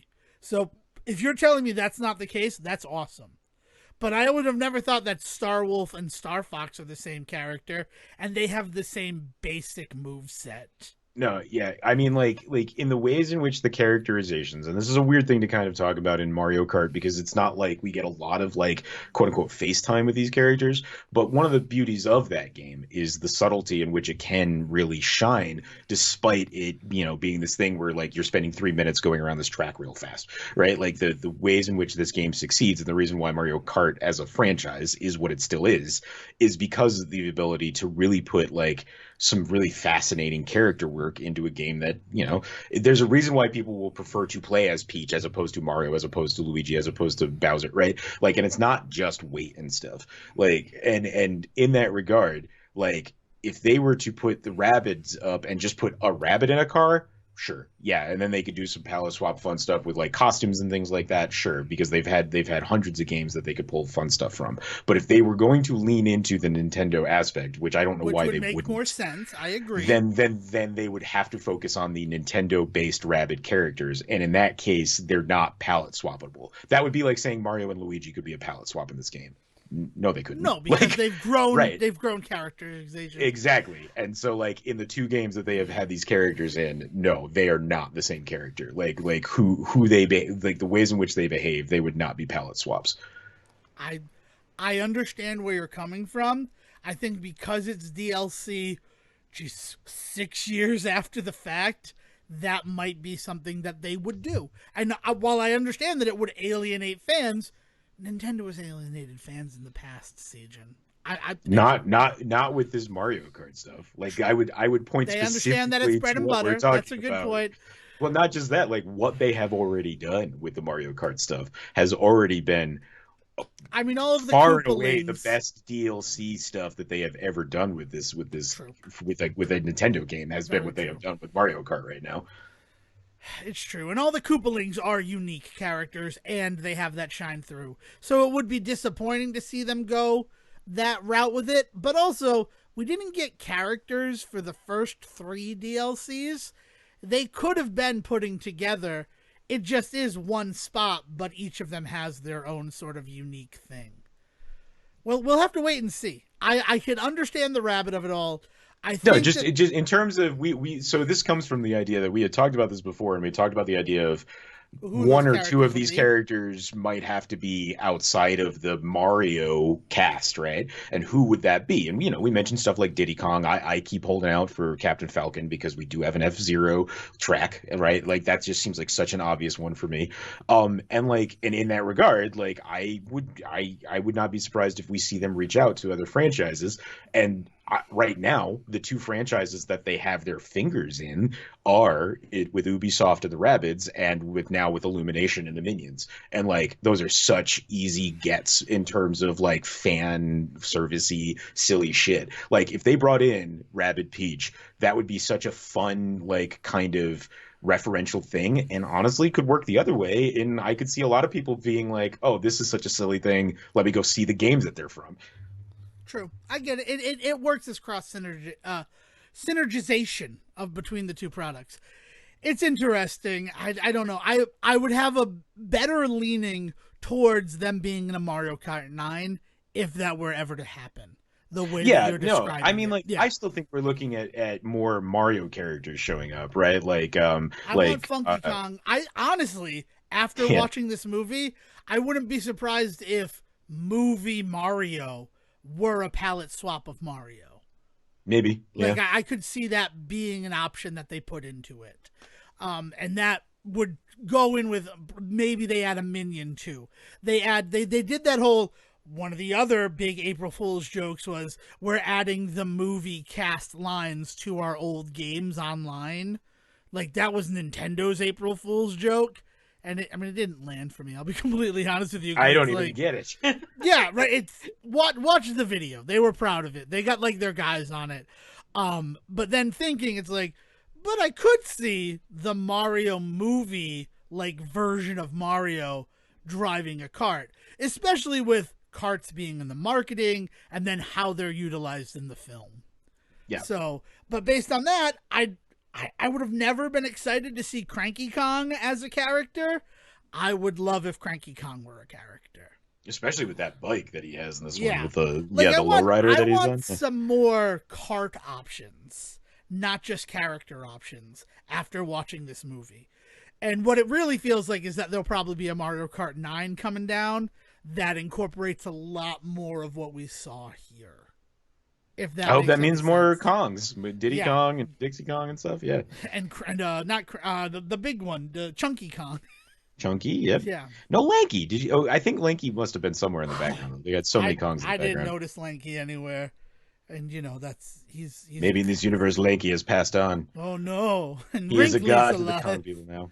And Wrinkly still lives. He's a god until Brian Henderson challenges him for the role of Supreme God. All right, we're rolling around back to the beginning of this episode. Is that where we're at? Well, no, where we're at is I'd like to talk. I'd like to talk a movie and I'd like to talk a game. I'd like to talk 2 games. So there's a couple of things, and it's Easter, so I'll try to keep them quick.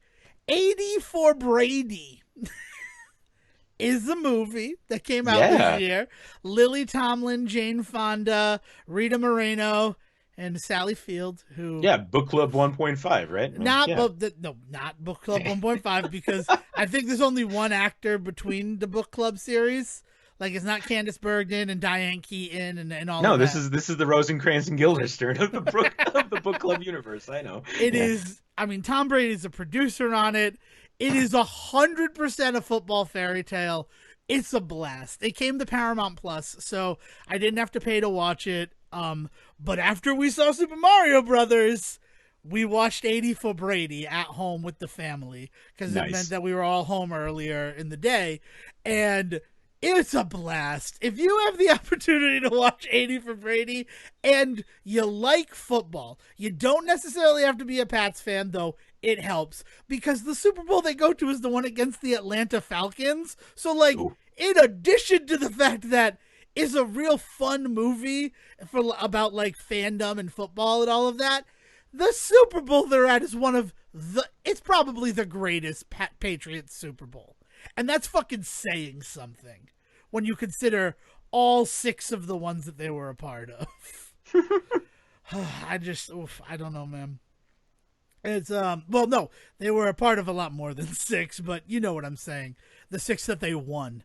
Fucking tuck rule bullshit, Eli Manning goddamn bullshit. I'm not sour about it, but I do recommend 80 for Brady. It's a good time. Do you need a second? Do we need a pause for you to catch your breath? Are you right? No, I'm fine. I remembered Eli Manning and I got mad for a sec. I'm good. I have other things to talk about. I'm going to talk about that. I had really hoped to be able to finish it beforehand, but the life did just not have it. I thought it was going to be an easy week at work, with Good Friday being the Friday and everything.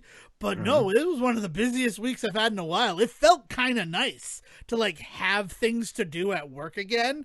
Not that I haven't been doing things, but, like, it kind of felt like pre-pandemic style of being in the office, which was I didn't think that'd be something I'd be excited about, but, like, no, it is, because it kept me moving and doing things. Yeah. And then, like, eventually doing it. But I had to wait to pick somebody up on Tuesday, so I started up Ori and the Blind Forest while I was waiting for them. And that is a game that I've wanted to play, but I've just never had the time. Like, I was afraid that it required the investment. I was right. I love the Ori games. I haven't touched. I was so right about it being an investment thing, to the fact that I was happy when they called and they're like, "It's going to be another hour before you can come pick me up," and I'm like, "That's okay. I'm doing something. I'm passing the time." Nice. So I had a blast with it, but then, like, I didn't have any opportunity in my own life to finish that game up, which that happens. But I will say this about Ori, and it's an interesting thing when you talk about, like, generics and all of that thing, or things feeling just like another game.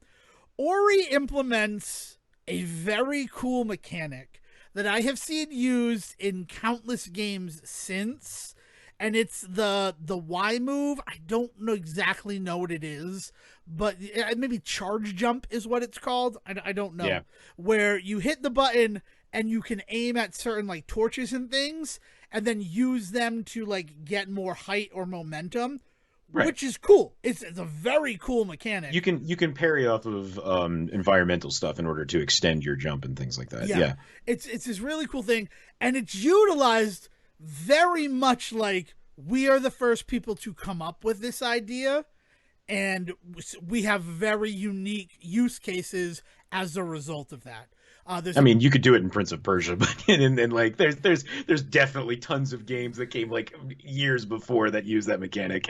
I Ori definitely gets a lot of credit given to it because of the navigation mechanics for sure. But I will say that like you got to be really careful because a lot of the stuff that they use it's more perfections on a formula than it is introducing new ideas. So, okay, I guess the fact of the matter is I've seen that used in a bunch of Metroidvanias that came out after Ori, and they always kind of felt superfluous.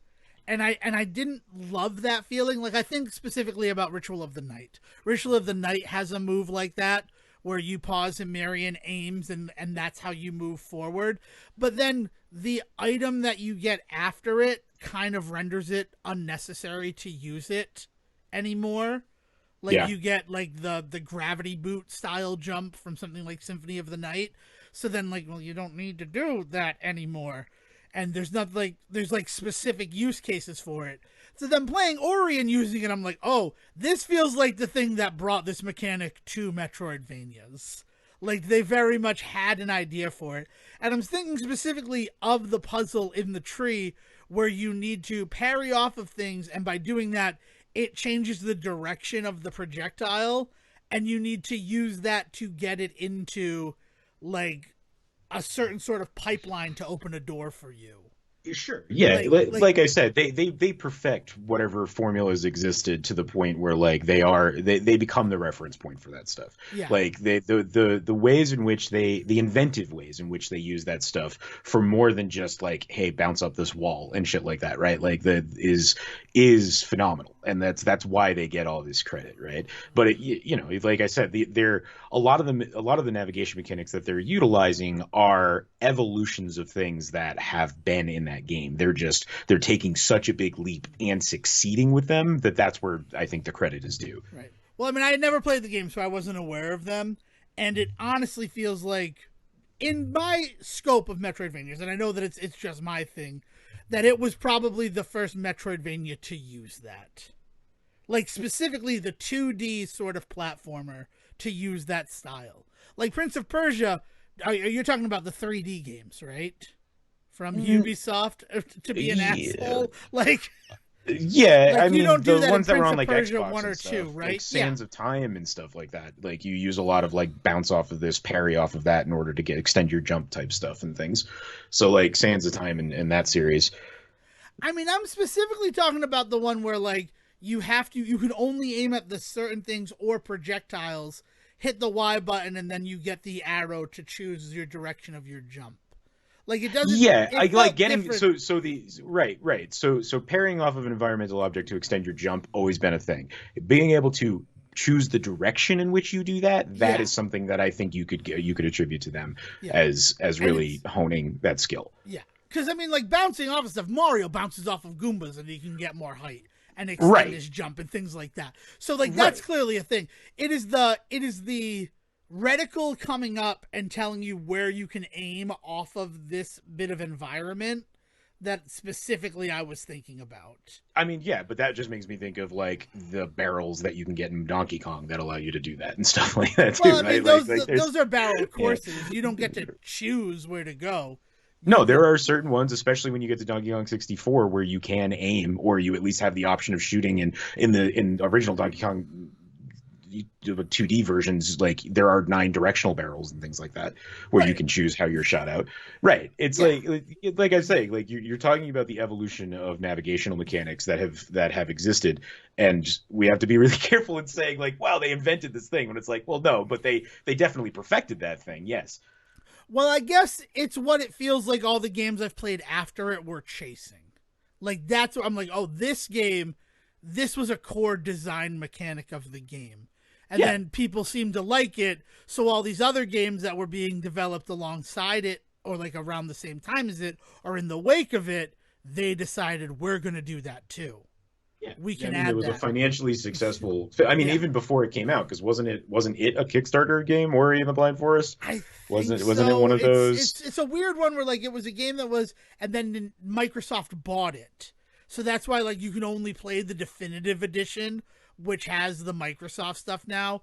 The original version, the one that Dale bought when it was new, we can't play on Xbox anymore.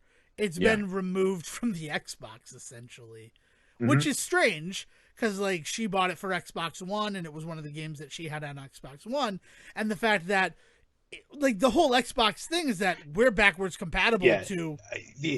Yeah, yeah. I also I get it confused a lot with Child of Light, which is the other thing that it come out a year before it that also again has a lot of these same navigational mechanics too. Is there's just a lot more floatiness to Child of Light because you literally can float in that game. So there's some navigational stuff there too. Which so that may be the Kickstarter one that I'm thinking about. But I know that Ori and the Blind Forest is successful to the point where it has a sequel to it that is Right. also equally successful. Will of the Wisps is amazing. Yeah, so I mean, I haven't done that. I haven't finished Ori, but I've really enjoyed my time with it. I'm glad that I dug into it. But for me, again, it felt like this is where this mechanic that always kind of felt half realized in the other games that featured it, where it must have came from. Yeah, I And mean, so you have Child of Light, you have Ori and the Forest that come out a year apart from each other, and then just a couple years later, you have stuff like Hollow Knight, and like those three games are really kind of become like the definitive nature for these like explore the map, unlock the map, you can't quite get there yet, go get this power, Metroidvania style, but with that like navigational puzzle element to it as well. Like the ways in which those games really kind of highlighted that style of gameplay, and then honestly, since then, we really haven't had anything that's really tried for that and succeeded as well. yeah, I mean, I can think of a bunch of games, and the big one is Ritual of the Night because it feels so strange when you're like aim for these torches, and I'm like, but I could kind of move better before you gave me this. I could like jump kick off of things, and I could do wall kicks. Like this feels superfluous, but it in turn feels like maybe it was inspired by Ori. That's how it felt to me in the ways that I played them, knowing which one came first. That's just it. I don't know. But you're right. It's a dicey dungeon right there for me to be plunging myself into. And then to bring No, up I another mean, game to talk about it, like like yeah, like Ori does some phenomenal work again in perfecting some formulas that people really wanted. Like they felt like they weren't getting from a lot of games at that time. You know, like even though Child of Light had come out the year before, like that's one game, right? Like that's not like there's like a genre of games that Ori is starting to try and bubble up through. And it does awesome work. I mean the artwork and all of that sort of stuff is just fantastic. But you know, I'm playing a game right now that like borrows heavily from both Zelda and Dark Souls, right? Like it's really hard to not see those comparisons everywhere I go. I'm playing Death's Door right now because it's on sale for $10 on Switch, and it was like so worth that. Like I now that I've played it, I definitely would have paid the full price for it, but you know, luckily I didn't have to. yeah, I But have yeah, that on like a it Game is. Pass too, and I've been wanting to dive into it. It's one of those ones where I just like I don't feel like I have the time to dedicate to it right now. Yeah, it's so heavily influenced by those games that it's really hard to not like think about that all the time. But in that regard, like it is still doing enough of its own that it's still like fun to be in that world. I don't feel like I'm just rehashing stuff that I also, you know, I've talked before about how I don't really actually feel very good about playing things like Dark Souls or Bloodborne or you know that kind of that style of game. But this seems to be working for me, and I don't know what the difference is, but like going around and unlocking shortcuts so that the next time I die, it's easier to get back to where I am and things like that. And you know, and running back to quote unquote bonfires and in this case doors so that you can get back to your home base to power up maybe if you need to or even just like save like that kind of thing. Like there's a lot of that element to it and it's been a real blast, but it's really hard to not just kind of like see that it's definitely influenced by this stuff. Or you know, before we even started recording today, I had talked to you about how I was kind of on the fence about this game I was looking at called Sunhaven because it felt like it was such a close clone of Stardew Valley, but at the same time clearly was saying like, except we do this, right? Like, yes, we're Stardew Valley. You do this. You wake up, you have a cabin, you have to go out and water your plants every morning before you can go off to the mines, that kind of thing. Except that we also allow this to happen. We also allow that to happen. We also don't bother with this mechanic. Like, for instance, you don't waste energy as you're going around farming stuff. So in that case, you might as well just keep farming till the end of the day if you want to. Whereas in Stardew, you have to be very adamant about like, oh, I only have so much energy to allocate to this, so I can't do this all day, right? And so there are these weird different changes that definitely differentiate it from Stardew Valley, but at the end of the day, it is so heavily influenced by Stardew that it's kind of hard to not just like not, that counts as a point against it for some people, and I'm trying hard to figure out if that is the case for me or not. I don't know. Yeah, I understand that. I don't know. It was just playing Ori. It was just very eye-opening for the direction I've seen the Metroidvania genre go since Ori released. Mm-hmm. So that was cool. The other thing I want to talk about is Resident Evil 4 Remake. This is a quick, brief one, but it finally feels like the game I wanted it to feel like after beating it. And that's because Mercenaries came out as a free DLC. It was alongside some paid-to-win mechanics that people are rightfully upset about, because you can just buy the upgrade tickets to unlock the strongest form of all the guns with cash money now. And in game proper or in Mercenaries specific? In game proper. Damn. So, like, I mean, you're not playing against multiple people, so that's a really weird kind of attitude to have about it. Like, It's not a multi, you know what I mean? Like, unless you're out there competing on leaderboards, in which case those always have their own sets of rules about what you can and can't do anyway. They're not going to be allowed on any of the runs that I've been watching. Yeah, exactly. But it feels strange because it's not like in the past Resident Evil. I think it's because they're a consumable that it's set fire the way that it has, because like Resident Evil 2 had the unlock all special weapons thing that was like $3 download, and it might have been 10, but I think eventually it went down to $3 and it just stayed there. Like that, you pay for that, you have the infinite rocket launcher, you have the infinite submachine gun, and you don't need to get S+ clears of the game to unlock those things. Right. And that's fine, because the people who want to play that to get those as unlockables, by the time they released that, everybody had done that. Like, everybody who wanted to do it and who didn't want, like, a quick path to get those items, they had probably done it. And ditto with something like Resident Evil 3, where you could just unlock anything for cash.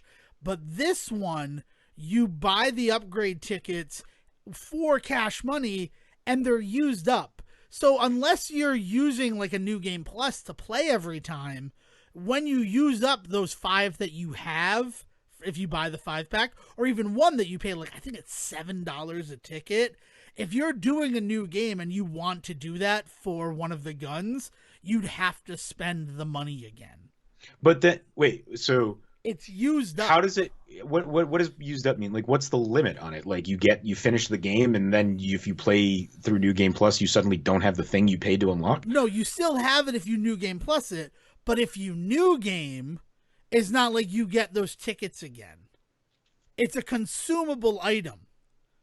So how many people are going into a new game and then doing that? I honestly don't know, but there could be people who, like, that's how they want to play the game. Like, it's really manipulative, the same way that, like, loot that's such boxes a weird. Are. It's so it's weird because, again, like, how does that benefit them? I don't understand why it wouldn't just unlock it. Like, you pay to unlock it and it's just unlocked, because, like, again, you're not going into new games constantly as an average player, right? Like, yeah, it's a strange sort of thing, because there are 2 available in the game. You just need to collect enough spindels to trade for them. So it is this weird thing where they become a consumable that you can purchase with real world money, but then they're used up. And if you're like, well, I'm going to start this game and I'm going to power up the shotgun from the beginning, unless you do a New Game Plus from that, the next time you do a new game, the shotgun won't have that unlocked. It's interesting. It's like a weird thing. Okay. I can see how that works in terms of the mechanics, but it's weird that they don't just give you that money to just in perpetuity, or that upgrade in perpetuity, I guess. Yeah. Yeah, again, in the big perpetuity thing would for make me is like, sense. Like, right. And I guess that part is definitely weird to me. If you're going to pay for a thing, you should have that thing and all of that. So I can see in that regard. It's just in the calling it pay to win feels really like insincere, because pay to win normally means that your ability to pay is able to put you ahead of people that are putting in the time, but there is no ahead of people in this game. Because there's not like you're not in a multiplayer game. Like for instance, like pay to win mechanics and say like a Destiny, where you can pay to like upgrade your character to this light to the level, highest light which level with the gets you strongest over, gun, right. and yeah. Which somebody else that day downloading the game is not going to be able to do unless they put in 80 hours. And then if you end up in a PvP situation against that person that could literally pay to kick your ass, like that's unfair. But like that doesn't happen in Resident Evil. It does in Mercenaries, which is why I would thought that might be more what you would be talking about, is that like you could pay to upgrade characters and weapons and shit there. And then if you're going online, then in that regard, so Mercenaries currently is just single player. There's no oh. So that's the I other guess I was thing thinking about of later it. versions of Yeah. Mercenaries. I thought there was an online aspect to it. Yeah, no, the only online aspect is leaderboards.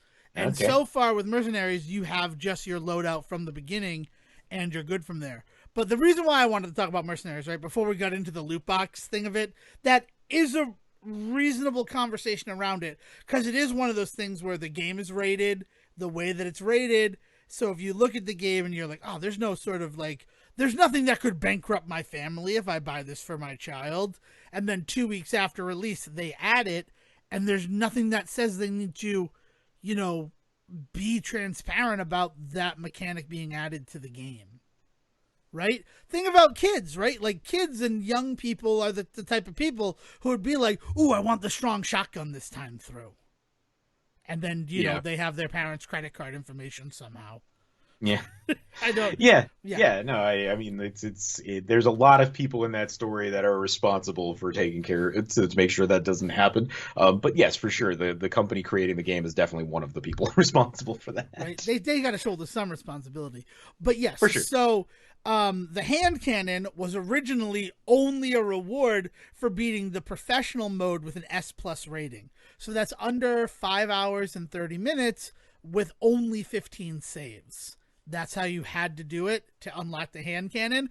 But with Mercenaries, you can unlock the hand cannon if you get an S rating on all 3 levels. And it could be with different characters. So, I mean, I got on the village level, I got it with Krauser. And then that unlocked the Hunk character, who's like got a bonus that gives him infinite ammo in freaking Mercenaries. So then for the castle and the island levels, pretty easy to get to that S level. And then they're just like, yeah, you unlocked the hand cannon. And now that I have the hand cannon, which is a gun that can have infinite ammo, it feels like what I wanted a second playthrough of Resident Evil 4 to feel like. And I dig that. I honestly dig that, because I didn't think I'd be able to go back to the game.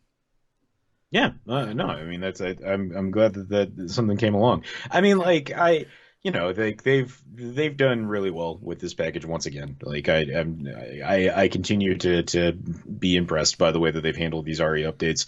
The more interesting thing to me at this point now is like, what are they going to do next? Because I feel like when 2 happened, it was such a delightful surprise, and then they so quickly announced 3. It was like, yeah, that makes sense considering the history of 2 and 3. Right? Exactly. Considering the history of 2 and 3 to begin with, like that makes sense that would be coming next. And then after 3, it became kind of obvious for everybody that they were like, well, now you need to do 4, and they did it. Like they to their credit, they are doing exactly what everybody wants them to do. And now I think we're finally at that moment where I don't know if there is a concise community voice saying like, this is the next thing we would like to see. You know, there are those people out there that want to see them do this stuff to 1. I don't know if this is where I want them to go with a remake on 1. Do I want to see 1 touched in some fashion? Yeah. But you know, like my big thing is I would love to see 1 done as a first person 7 or 8 style game. Like I think that would be a fucking blast to go through that world. I think that'd be really cool, especially since every 1 is fixed cameras. Every version of 1, because you have the original, you have the director's cut, you have the GameCube one, which had changes, and then you have the remake of 1 that kind of kicked off the whole thing. All of them are fixed cameras. Right. So if you were to go to first person, That'd be a whole different way to experience the Spencer Mansion, and I would even be there for it. Right. Yeah. So that would just be like wild, right? But like I also understand that that's also up in the air. Like there's no that is so far probably removed from what they're hoping to do, like, right? But then what are they hoping to do? Because like I don't think they touch 5 and 6. 5 and 6 are just such, to be honest, like bummers in the whole RE storyline, right? But there's no reason we are too close to 7 or 8 to do anything too crazy with those, right? So like, do they go back to some of the weirder ones like Code Veronica or something, or do they touch like Lone Survivor, the weird like 2D one that they did, and or Zero is the other one that people keep talking about. People keep asking about Zero, but there was a really nice redo of Zero. Like, granted, at this point, I think 13 or 14 years ago, but like, there's a really good version of that out there. Like, just like with 1. Like, so I don't know if they touched that one just yet. Yeah. You know, I think Code Veronica, in terms of because they had Code Veronica and then they had Code Veronica X when it finally came to PlayStation. That would require, like, I'm not saying I'm opposed to it, but that would require the RE team / Capcom to acknowledge Code Veronica as a mainline game, which everybody else in the world does, but they adamantly, constantly put it on lists on side lists that take it out of the original canon, like, which is unfortunate, because I understand the love that game has from fans and stuff. I don't necessarily like, I don't stand that game like some people do, but I also don't dislike it, and it'd be cool to see them do something with it. But that would be them acknowledging that they consider Code Veronica to be like a mainline game in that series. Yeah, I don't know, but now the thing with Mercenaries is Ada's not playable, Wesker's not playable, so people are thinking, and this is conjecture right now, there's nothing else there, though there have been found some Ada voice lines have been data mined, that Separate Ways is probably coming as a DLC, and that will have more mercenary things to do. But that also feels weird, because you introduce mercenary mode as this free update, and then if the second part of that is going to be like DLC, that feels weird, right? Yeah, my headphones fell out. I'm back. I know what happened. I hope you heard everything. I know you didn't, because you didn't have headphones. No, but you're talking about Separate Ways coming back, and with Separate Ways and additional DLC for Mercenaries, which was sold as free included DLC before that. So I mean, but it could be update characters that are also free. Like, we don't. That would be awesome, but I don't. Right. I mean, it wouldn't be the first time a video game has put out free DLC, including this very game. So like. I don't know. We'll see, but that's where people are with that. But I am very excited to be playing through the game again, because I didn't think it was going to happen. But having the hand cannon, I'm like, oh, I'm able to get through hardcore now, and then I'll unlock the Chicago typewriter, though it's the Chicago Sweeper now. They changed the name of the Tommy gun. Nice. So, I mean, I'm excited. I am having fun with the game again, and I didn't think that was going to happen. And all it took was the Mercenaries download. Also, I want to report on, since it's been 2 weeks, the reason why Ada Wong, there's a lot of vitriol being thrown at the new actor for Ada, but they did that thing that we've been seeing in Hollywood that should be commended, and instead of being portrayed by a white woman for an Asian character, they got an Asian voice actor to do the voice now. And is the same person who played Ada live action in Welcome to Raccoon City, the movie. Yeah. So, like, it's this other thing where, like, we were talking about, they're trying to make a unified sort of Resident Evil universe. That's a really cool step in the right direction. Well, and there, the other thing is that people out there who are like, why did they, change characters? They're not being fair to this past actress. Like, they have changed up actors and actresses for characters in this series. Not even just focusing on the games. Like, Jill, I think, has had like 3 different actresses play her. I think Chris Redfield has had 3 different actors play him. Like, there are plenty of instances in this series of different voice actors and actresses coming in and playing characters. So this weird, like, why did they change this actress? Like, they do it all the time, guys. They do it because of availability. They do it because some people don't want to come back. They do it because sometimes somebody's cheaper, because somebody else got very expensive because they got successful. Like, there's all sorts of reasons. Just be happy that they didn't replace Leon with the guy who played Leon in Welcome to Raccoon City. Because I love Avon Hoja. I love Beck in Victorious. But, like, They could have done that if they wanted to make a unified sort of Resident Evil universe. And if they're going to take the person who played Ada in the movie, it would just make sense to take the person who played Leon in the movie. Yeah. So be happy that they didn't go as far as they could have gone. But that's just my take on that. So we're wrapping it up. There was another thing I wanted to mention. And you know what? The fact that I can't remember it means that it can probably wait till next week. That's the way I'm going to take it. Because I want to go home for Easter eggs and eat steak and do all the other things that Adeka does to celebrate Easter. So is there anything else that you want to add, Sejohn, before we send this one over to Will? No. Saw a bunch of really good previews with Mario 2. We didn't really talk much about what's coming down the pike, but saw some really good ones with that. So looking forward to it. I will say this. We saw no previews before the Super Mario Brothers movie, and it was awesome. Lights Down, Illumination, the movie was such a cool experience. Like I love watching trailers as part of the movie-going experience, but as excited as I was for Mario, it just starting at the start time was awesome. Because I was expecting to see a Barbie trailer or an Elemental trailer. You know, I did see a Barbie trailer, and I'm not quite sure why they keep putting Barbie trailers before kids' movies, because that sure as hell ain't going to be a kids' movie. It's a kids' franchise, and it's better than John Wick Chapter 4, according to Zachary Levi. All right. Well, thank you very much for joining us for this episode of the Say Report. I hope you enjoyed it. Hope you heeded our warning and stole this episode if you're listening to it. This is going to be the one on the thumb drives in the bus stations. So if you find multiple, make sure you leave one there for another collector of physical Say Report media.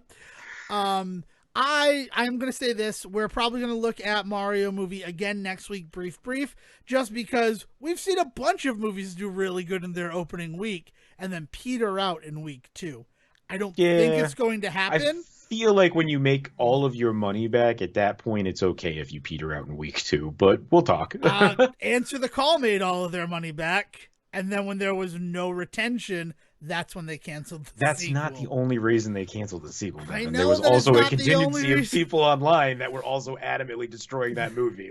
Yes, we did episodes. Whereas with this one, whereas this one has a 95% on Rotten Tomatoes audience viewing at the time of this, so I think what's the critic? Okay. What's the critic on that? The critic has been 6% all along, but the story on this is that it had a 46% critic, which it always gets 2 weeks before the audience, and then the audience came in and said, "Fuck y'all, it's a 95%." And I don't think Nintendo gives two shits what American movie critics have to say about their Mario movie when 95% of the audience loves it and it makes double its money back in its opening week. Can we also talk about the fact that it hasn't released in Japan yet? Yeah. Like this. We're going to be revisiting it. I just don't want it to be surprising when we talk about it again. This isn't the only time it's coming up. So if you have thoughts about the Mario movie, we would love to hear them. You can find us on Twitter at the Say Report. That's also the best way to get in touch with Sejohn if you want to talk about your particular rabbids that you'd like to come see to Mario Kart. So again, that's at the Say Report, because Sejohn is not on there as a lone wolf anymore. Probably for the better, right? I covet his choice each day, and yet I still log on for my musky little crackers. Oh man. So yeah, and if you want to get in touch with Devin and you want to talk to him about various Metroidvanias that you feel like have been heavily influenced by the navigational movement changes of the 2010s, then you can find him at Devin D. Decker. I'd love to talk Metroidvanias. I'm always looking for recommendations and other ones to play, because usually, I get lost in them, but I'm able to pull myself back out before it's like, I'm not eating anymore. It's my genre. Until then, thank you very much. We hope you had a very happy Easter for those who celebrate. Also, the honoring of Passover. It's April, guys, and I'm excited for spring. Until then, Will, please bring us home. Thank you for listening to the Say Report with your host Devin Decker and Sejohn Serwick. Please follow the guys on Twitter and Facebook by searching for The Say Report, and you can always subscribe on your podcast channel so it's delivered straight to you and you can enjoy it every week. With apologies to your mother, we'll see you next time.